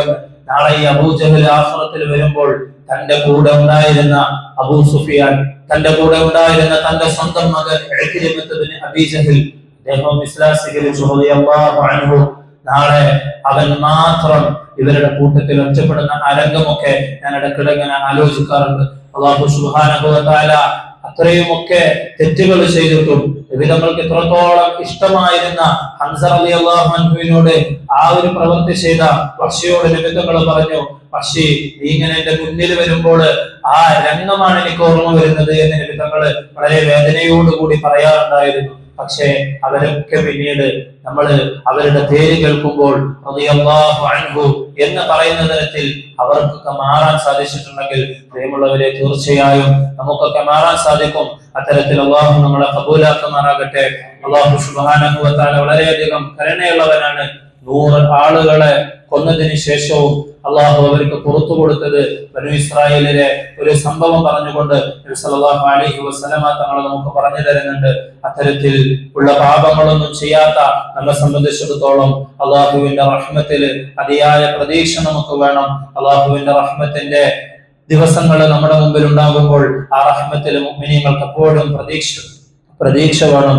അല്ലാഹു സുബ്ഹാനഹു വ തആല നമ്മൾ പറഞ്ഞതും കേട്ടതുമൊക്കെ നമ്മിൽ നിന്ന് സ്വീകരിക്കുമാറാകട്ടെ. ഈ സ്വഹാബാക്കളുടെ ജീവിതത്തിൽ നിന്നും പാഠം ഉൾക്കൊണ്ടുകൊണ്ട് അതിനനുസരിച്ച് നമ്മുടെ ജീവിതത്തെ ചിട്ടപ്പെടുത്താൻ അല്ലാഹു നമുക്ക് തൗഫീഖ് നൽകി അനുഗ്രഹിക്കുമാറാകട്ടെ. വആഖിറു ദഅവതി അൽഹംദുലില്ലാഹി റബ്ബിൽ ആലമീൻ. അൽഹംദുലില്ലാഹി റബ്ബിൽ ആലമീൻ. حمدا يوافي نعمه ويكافي مزيدا. اللهم صل على محمد وعلى آل محمد وبارك وسلم عليه. اللهم اغفر لنا وارحمنا ولوالدينا. ربنا رب ارحمهما كما ربونا صغارا. ربنا رب ارحمهما كما ربونا صغارا. اللهم ربنا عليك توكلنا وإليك نبنا وإليك المصير. ربنا لا تزغ قلوبنا بعد إذ هديتنا وهب لنا من لدنك رحمة إنك أنت الوهاب. അല്ലാഹുവേ, പടച്ചതമ്പുരാനെ, ഞങ്ങൾ നിന്റെ പാവങ്ങളായ അടിമകളാണ് യാ അല്ലാഹ്. അല്ലാഹുവേ, നീ ഞങ്ങളുടെ രക്ഷിതാവാണ് യാ അല്ലാഹ്. അല്ലാഹുവേ, നീ ലോകം മുഴുവനും സൃഷ്ടിച്ചവനാണ് യാ അല്ലാഹ്. അല്ലാഹുവേ, നീ ലോകം മുഴുവനും സംരക്ഷിക്കുന്നവനാണ് യാ അല്ലാഹ്. അല്ലാഹുവേ, ഇനിയൊരു ദിവസം വരുമ്പോൾ ഇതിനെ മുഴുവനും നശിപ്പിക്കുന്നവനും നീയാണ് യാ അല്ലാഹ്. അല്ലാഹുവേ, നിന്റെ ഒരുപാട് വലിയ വലിയ സൃഷ്ടികളിൽ വളരെ നിസാരന്മാരായ സൃഷ്ടികളാണ് യാ അല്ലാഹ്. അല്ലാഹുവേ, ഞങ്ങൾ പാപികളാണ് യാ അല്ലാഹ്. അല്ലാഹുവേ, ഞങ്ങൾ ദോഷികളാണ് യാ അല്ലാഹ്. അല്ലാഹുവേ, നിന്റെ റഹ്മത്ത് ആവോളം ആസ്വദിച്ചുകൊണ്ട് അല്ലാഹുവേ, നീ പറഞ്ഞതിൽ വീഴ്ച വരുത്തിയവരാണ് യാ അല്ലാഹ്. അല്ലാഹുവേ, നീ പറഞ്ഞതിൽ ധിക്കരിച്ചവരാണ് യാ അല്ലാഹ്. അല്ലാഹുവേ, ഞങ്ങളുടെ പാപങ്ങളെക്കാളൊക്കെ നിന്റെ റഹ്മത്ത് വിശാലമാണെന്ന് നബി നമ്മളെ പഠിപ്പിച്ചു തന്നിട്ടുണ്ട് യാ അല്ലാഹ്. അല്ലാഹുവേ, നീ ഞങ്ങൾക്ക് പുറത്തു തരണേ യാ അല്ലാഹ്. അല്ലാഹുവേ, നീ നിന്റെ അടിമകളെ മോചിപ്പിക്കുന്ന റമദാനിന്റെ രാത്രികളിൽ പാവങ്ങളായി ഞങ്ങളെയും ഉൾപ്പെടുത്തണേ യാ അല്ലാഹ്. അല്ലാഹുവേ, റമദാൻ കഴിഞ്ഞു കടന്നിട്ടും പാപങ്ങൾ പൊറുക്കപ്പെടാത്ത ഭാഗ്യദോഷികളുടെ കൂട്ടത്തിൽ നിന്ന് ഞങ്ങൾ നീ രക്ഷിക്കണേ യാ അല്ലാഹ്. അല്ലാഹുവേ, 100 ആളുകളെ കൊന്ന ആൾക്ക് പുറത്തു കൊടുത്തല്ലോ അല്ലാഹ്. അല്ലാഹുവേ, ഞങ്ങളുടെ അടുത്ത് ഒരുപാട് തെറ്റുകൾ ഉണ്ടായിട്ടുണ്ട്. അല്ലാഹുവേ, നീ ഞങ്ങൾക്കും പുറത്തു തരണേ യാ അല്ലാഹ്. അല്ലാഹുവേ, നീ എല്ലാ പാപങ്ങളും പുറത്തു തരുമെന്ന് നീ തന്നെ ഞങ്ങൾക്ക് പറഞ്ഞു തന്നിട്ടുണ്ട്. അല്ലാഹുവേ, നിന്റെ റഹ്മത്തിൽ ഞങ്ങൾ പ്രതീക്ഷ വെക്കുകയാണ് യാ അല്ലാഹ്. അല്ലാഹുവേ, നീ ഞങ്ങൾക്ക് പുറത്തു തരണേ യാ അല്ലാഹ്. അല്ലാഹുവേ, നിന്നിലേക്ക് നീട്ടിയ കൈകളെ വെറും കൈയോടെ തട്ടിയകറ്റാൻ നിന്റെ ഇസ്സത്ത് നിന്നെ അനുവദിക്കുകയില്ല എന്ന് നീ ഞങ്ങൾക്ക് പഠിപ്പിച്ചു തന്നിട്ടുണ്ട് യാ അല്ലാഹ്. അല്ലാഹുവേ, ഞങ്ങൾ നിന്നിലേക്ക് നീട്ടിയ ഈ കൈകളെ നീ മടക്കരുത് യാ അല്ലാഹ്. അല്ലാഹുവേ, ഞങ്ങളുടെ എല്ലാ പാപങ്ങളും നീ പുറത്തു തരണേ യാ അല്ലാഹ്. അല്ലാഹുവേ, ഇനിയുള്ള ജീവിതം നിന്റെ ഇഷ്ടത്തിലായി നിന്റെ ത്വാഅത്തിലായി ജീവിക്കാൻ ഞങ്ങൾക്ക് നീ തൗഫീഖ് നൽകണേ യാ അല്ലാഹ്. അല്ലാഹുവേ, സ്വഹാബാക്കളുടെ ചരിത്രങ്ങൾ ഞങ്ങൾ പറഞ്ഞു കേട്ടു. അല്ലാഹുവേ, അവരെ പോലെയൊക്കെ ആകാൻ വേണ്ടി ഞങ്ങൾ ശ്രമിക്കുകയാണ്. അല്ലാഹുവേ, നീ ഞങ്ങളെ സഹായിക്കണേ യാ അല്ലാഹ്. അല്ലാഹുവേ, നിന്റെ തൗഫീഖ് ഇല്ലാതെ നമുക്ക് ഒന്നിനും സാധിക്കുകയില്ല. അല്ലാഹുവേ, നീ ഞങ്ങളെ സഹായിക്കണേ യാ അല്ലാഹ്. അല്ലാഹുവേ, നീ ഞങ്ങളെ ഉപേക്ഷിച്ചാൽ പിന്നെ ഞങ്ങളെ എടുക്കാൻ ആരുമില്ല യാ അല്ലാഹ്. അല്ലാഹുവേ നിന്റെ റഹ്മത്തിന്റെ നോട്ടം നീ ഞങ്ങളെ നോക്കണേ അല്ലാ. അല്ലാഹുവേ ഞങ്ങളുടെ എല്ലാ പാപങ്ങളും നീ പുറത്തു തരണേ അല്ലാ. അല്ലാഹുവേ നേർന്ന ഒരുപാട് ബുദ്ധിമുട്ടുകളും പ്രയാസങ്ങളും അനുഭവിക്കുന്നവര് ഞങ്ങളുടെ കൂട്ടത്തിലുണ്ട് യാ അല്ലാ. അല്ലാഹുവേ കടം കൊണ്ട് ബുദ്ധിമുട്ടുന്നവരുണ്ട് യാ അല്ലാ. അല്ലാഹുവേ കടങ്ങളൊക്കെ നീ വീട്ടി തരണേ യാ അല്ലാ. അല്ലാഹുവേ നിന്റെ ഖജനാവിൽ നിന്ന് എത്ര നീ തന്നാലും അതിൽ കുറഞ്ഞു പോവുകയില്ലല്ലോ യാ അല്ലാ. അല്ലാഹുവേ ഞങ്ങളുടെ എല്ലാ കടങ്ങളും നീ വീട്ടി തരണേ യാ അല്ലാ. ഇസ്സത്തോടുകൂടി ഇഫ്ഫത്തോടുകൂടി ജീവിക്കാനുള്ള തൗഫീഖ് തരണേ യാ അല്ലാ. മറ്റുള്ളവരുടെ മുമ്പിൽ അല്ലാഹുവേ ഞങ്ങളെ നീ പ്രയാസപ്പെടുത്തരുതേ അല്ലാ. മറ്റുള്ളവരുടെ മുമ്പിൽ കൈനീട്ടേണ്ട ഒരവസ്ഥ ഞങ്ങൾക്ക് നീ വരുത്തരുതേ അല്ലാ. അല്ലാഹുവേ നീ തന്നത് കൊണ്ട് തൃപ്തിപ്പെട്ട് ജീവിക്കാൻ ഞങ്ങൾക്ക് നീ തൗഫീഖ് തരണേ അല്ലാ. അല്ലാഹുവേ മറ്റനേകം ബുദ്ധിമുട്ടുകളുണ്ട് യാ അല്ലാ. അല്ലാഹുവേ നിന്നോട് പറയാതെ തന്നെ ഞങ്ങളുടെ കാര്യങ്ങളൊക്കെ അറിയുന്നവൻ ആണല്ലോ അല്ലാ. അല്ലാഹുവേ എല്ലാ പ്രയാസങ്ങളും നീ മാറ്റിത്തരണേ അല്ലാ. ശാരീരികവും മാനസികവും സാമ്പത്തികവുമായ എല്ലാ ബുദ്ധിമുട്ടുകളും നീ മാറ്റിത്തരണേ അല്ലാ. ശാരീരികവും മാനസികവും സാമ്പത്തികവുമായ സുസ്ഥിതി ഞങ്ങൾക്ക് നീ തരണേ അല്ലാ.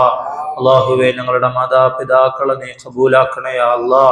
അല്ലാഹുവേ ഞങ്ങളുടെ ഹൃദയത്തിൽ കുറച്ചെങ്കിലും ഈ ഇസ്ലാമിനോടും ഈമാനിനോടും ഒക്കെയുള്ള ഇഷ്ടത്തിന് കാരണക്കാരിൽ ഒരാള് അവരാണ് യാ അല്ലാ. അല്ലാഹുവേ അവരെ നീ ശിക്ഷിക്കരുതേ യാ അല്ലാ. അവരോട് നീ കരുണ കാണിക്കണേ യാ അല്ലാ. അവരെ ഞങ്ങളോട് ചെറുപ്പത്തിൽ കരുണ കാണിച്ചതുപോലെ അവരോട് നീ കരുണ കാണിക്കണേ യാ അല്ലാ. അല്ലാഹുവേ അവർക്ക് നീ ദീർഘായുസ്സും ആഫിയത്തും നൽകണേ അല്ലാ. അവരിൽ നിന്ന് മരണപ്പെട്ടു പോയവരുടെ ഖബറിടങ്ങൾ നീ വിശാലമാക്കി കൊടുക്കണേ അല്ലാ.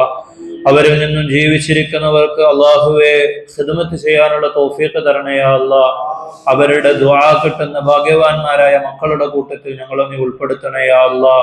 അല്ലാഹുവേ ഞങ്ങളുടെ ഉമ്മയും ഉപ്പയും ഞങ്ങളുടെ സ്വർഗത്തിന്റെ കവാടങ്ങളോ നരകത്തിന്റെ കവാടങ്ങളോ ആണെന്ന് നബി തങ്ങൾ പഠിപ്പിച്ചു. അല്ലാഹുവേ ഞങ്ങളുടെ സ്വർഗത്തിന്റെ കവാടങ്ങളാക്കണേ അല്ലാ. അല്ലാഹുവേ ഞങ്ങളുടെ മക്കളെ നീ കബൂലാക്കണേ അല്ലാ. അല്ലാഹുവേ എല്ലാവിധ ശർറുകളിൽ നിന്നും ഫിത്നകളിൽ നിന്നും നീ അവരെ കാക്കണേ അല്ലാ. അവർക്ക് ചുറ്റും വട്ടമിട്ട് പറക്കുന്ന അല്ലാഹുവേ കുഫറിന്റെയും ഷിർക്കിന്റെയും എല്ലാ വലയങ്ങളിൽ നിന്നും ഞങ്ങളെ മക്കളെ കാക്കണേ അല്ലാ. അല്ലാഹുവേ നിന്നെ അനുസരിക്കുന്ന മക്കളാക്കണേ അല്ലാ. അല്ലാഹുവേ നിന്റെ ദീനിന് സേവനം ചെയ്യുന്ന മക്കളാക്കണേ അല്ലാ. അല്ലാഹുവേ സ്വഹാബാക്കളുടെ മക്കളെ പോലെ വളർത്തണേ അല്ലാ. അല്ലാഹുവേ സ്വഹാബാക്കളെ മക്കളെ വളർത്തിയതുപോലെ ഞങ്ങളെ മക്കളെ വളർത്താൻ ഞങ്ങൾക്ക് നീ തൗഫീഖ് തരണേ അല്ലാ. സ്വഹാബാക്കളെ നബി തങ്ങളെ സ്നേഹിച്ചതുപോലെ ഞങ്ങൾക്കും സ്നേഹം തരണേ അല്ലാ. അല്ലാഹുവേ ദീനിനോടുള്ള കൂറ് തരണേ അല്ലാ. അല്ലാഹുവേ പടച്ച തമ്പുരാനെ ഞങ്ങൾക്ക് എങ്ങനെയാണ് നിന്നോട് ദുആ ചെയ്യേണ്ടതെന്ന് അറിയില്ല. അല്ലാഹുവേ ഞങ്ങൾക്ക് നീ ദുആ ചെയ്യാൻ പഠിപ്പിച്ചു തരണേ അല്ലാ. അല്ലാഹുവേ നിന്നോട് നബി തങ്ങളെ ചോദിച്ച എല്ലാ ഖൈറുകളെയും ഞങ്ങളും ചോദിക്കുകയാണ് യാ അല്ലാ. اللهم إنا نسألك من خير ما سألك منه نبيك وعبدك محمد صلى الله عليه وسلم. നബി തങ്ങള് കാവലിനെ ചോദിച്ച എല്ലാ ഷർറുകളിൽ നിന്നും ഞങ്ങൾ നിന്നോട് കാവലിനെ ചോദിക്കുകയാണ് യാ അല്ലാ. അല്ലാഹുവേ ലോകത്തിന്റെ പല ഭാഗത്തും ബുദ്ധിമുട്ടുന്ന മുസ്ലിമീങ്ങളുണ്ട്. അല്ലാഹുവേ അവർക്കൊക്കെ നീ കരുണ നൽകണേ യാ അല്ലാ. അല്ലാഹുവേ അവർക്കൊക്കെ നീ വിശപ്പിന് ഭക്ഷണം നൽകണേ യാ അല്ലാ. അല്ലാഹുവേ യുദ്ധത്തിന്റെ കെടുതിയിലുള്ള മുസ്ലിമീങ്ങളുണ്ട്. അല്ലാഹുവേ അവർക്കുള്ള പ്രയാസങ്ങളൊന്നും ഞങ്ങൾക്കില്ല. അല്ലാഹുവേ അവരെ നീ സഹായിക്കണേ യാ അല്ലാ. അല്ലാഹുവേ അവർക്ക് നീ നല്ല റാഹത്തോടുകൂടി നോമ്പും പെരുന്നാളും ഒക്കെ ആഘോഷിക്കാനുള്ള തൗഫീഖ് കൊടുക്കണേ യാ അല്ലാ. അല്ലാഹുവേ ഞങ്ങൾ പരസ്പരം മുസ്ലിമീങ്ങൾക്കിടയിൽ നീ ഐക്യം തരണേ യാ അല്ലാ. അല്ലാഹുവേ മുസ്ലിമീങ്ങൾക്കിടയിൽ പരസ്പരം നീ സ്നേഹം നൽകണേ യാ അല്ലാ. അല്ലാഹുവേ ഒരു ഉമ്മത്ത് എന്ന നിലയിൽ ഒറ്റക്കെട്ടായി നിൽക്കാൻ ഞങ്ങൾക്ക് നീ തൗഫീഖ് തരണേ യാ അല്ലാ. ഞങ്ങളെല്ലാ ശത്രുക്കളെയും നീ പരാജയപ്പെടുത്തണേ യാ അല്ലാ. അല്ലാഹുവേ നീ ഉദ്ദേശിച്ചവരെ നീ ഹിദായത്തിലാക്കണേ യാ അല്ലാ. അല്ലാഹുവേ കൊടിയ ശത്രുക്കളെ പോലും ഇസ്ലാമിന്റെ ദഅവത്തിന് നീ തയ്യാറാക്കിയിട്ടുണ്ടല്ലോ അല്ലാ. അല്ലാഹുവേ അത്തരത്തിൽ നീ ഹിദായത്ത് കൊടുക്കണേ യാ അല്ലാ. അല്ലാഹുവേ പടച്ച തമ്പുരാനെ അതിന് നീ ഞങ്ങളെ കാരണക്കാരാക്കണേ യാ അല്ലാ. അല്ലാഹുവേ നബി തങ്ങള് പഠിപ്പിച്ചു തന്ന എല്ലാ സുന്നത്തുകളെയും ജീവിതത്തിൽ പകർത്താൻ നമുക്ക് നീ തൗഫീഖ് തരണേ യാ അല്ലാ. അല്ലാഹുവേ ഈ നാടിനെ നീ ഖബൂലാക്കണേ യാ അല്ലാ. അല്ലാഹുവേ ഇതുപോലെ ഇൽമിനോടും ദീനിനോടും സ്നേഹമുള്ള ഇഷ്ടമുള്ള അതിനെ നിലനിർത്താൻ വേണ്ടി പ്രയത്നിക്കുന്ന ആളുകളെ ഈ നാട്ടിൽ നിന്ന് നീ ഉണ്ടാക്കണേ യാ അല്ലാ. ഖുർആനിനെ ഹിഫ്ള് ചെയ്യുന്ന ഹാഫിളീങ്ങളെ ഉണ്ടാക്കണേ യാ അല്ലാ. ഉഖ്റവിയായ ഹാഫിളീങ്ങളെയും ആലിമീങ്ങളെയും നീ ഉണ്ടാക്കണേ യാ അല്ലാ. ദീനിനു വേണ്ടി ഖിദ്മത്ത് ചെയ്യുന്ന മക്കളെ നീ ഉണ്ടാക്കണേ യാ അല്ലാ. പടച്ച തമ്പുരാനെ അല്ലാഹുവേ ഞങ്ങളുടെ ദുആയെ നീ സ്വീകരിക്കണേ യാ അല്ലാഹ്. തട്ടിക്കളയല്ലേ യാ അല്ലാഹ്, ഞങ്ങളുടെ പാപങ്ങളുടെ പേരിൽ നീ തട്ടിക്കളയല്ലേ യാ അല്ലാഹ്. اللهم لا تردن أيدينا خائبين بسبب ذنوبنا يا رب العالمين، واغفر لنا يا غافر المذنبين، وارحمنا بأنواع رحمتك يا أرحم الراحمين. صلى الله تعالى وسلم على خير خلقه سيدنا محمد وعلى آله وصحبه أجمعين. سبحان ربك رب العزة عما يصفون، وسلام على المرسلين، والحمد لله رب العالمين.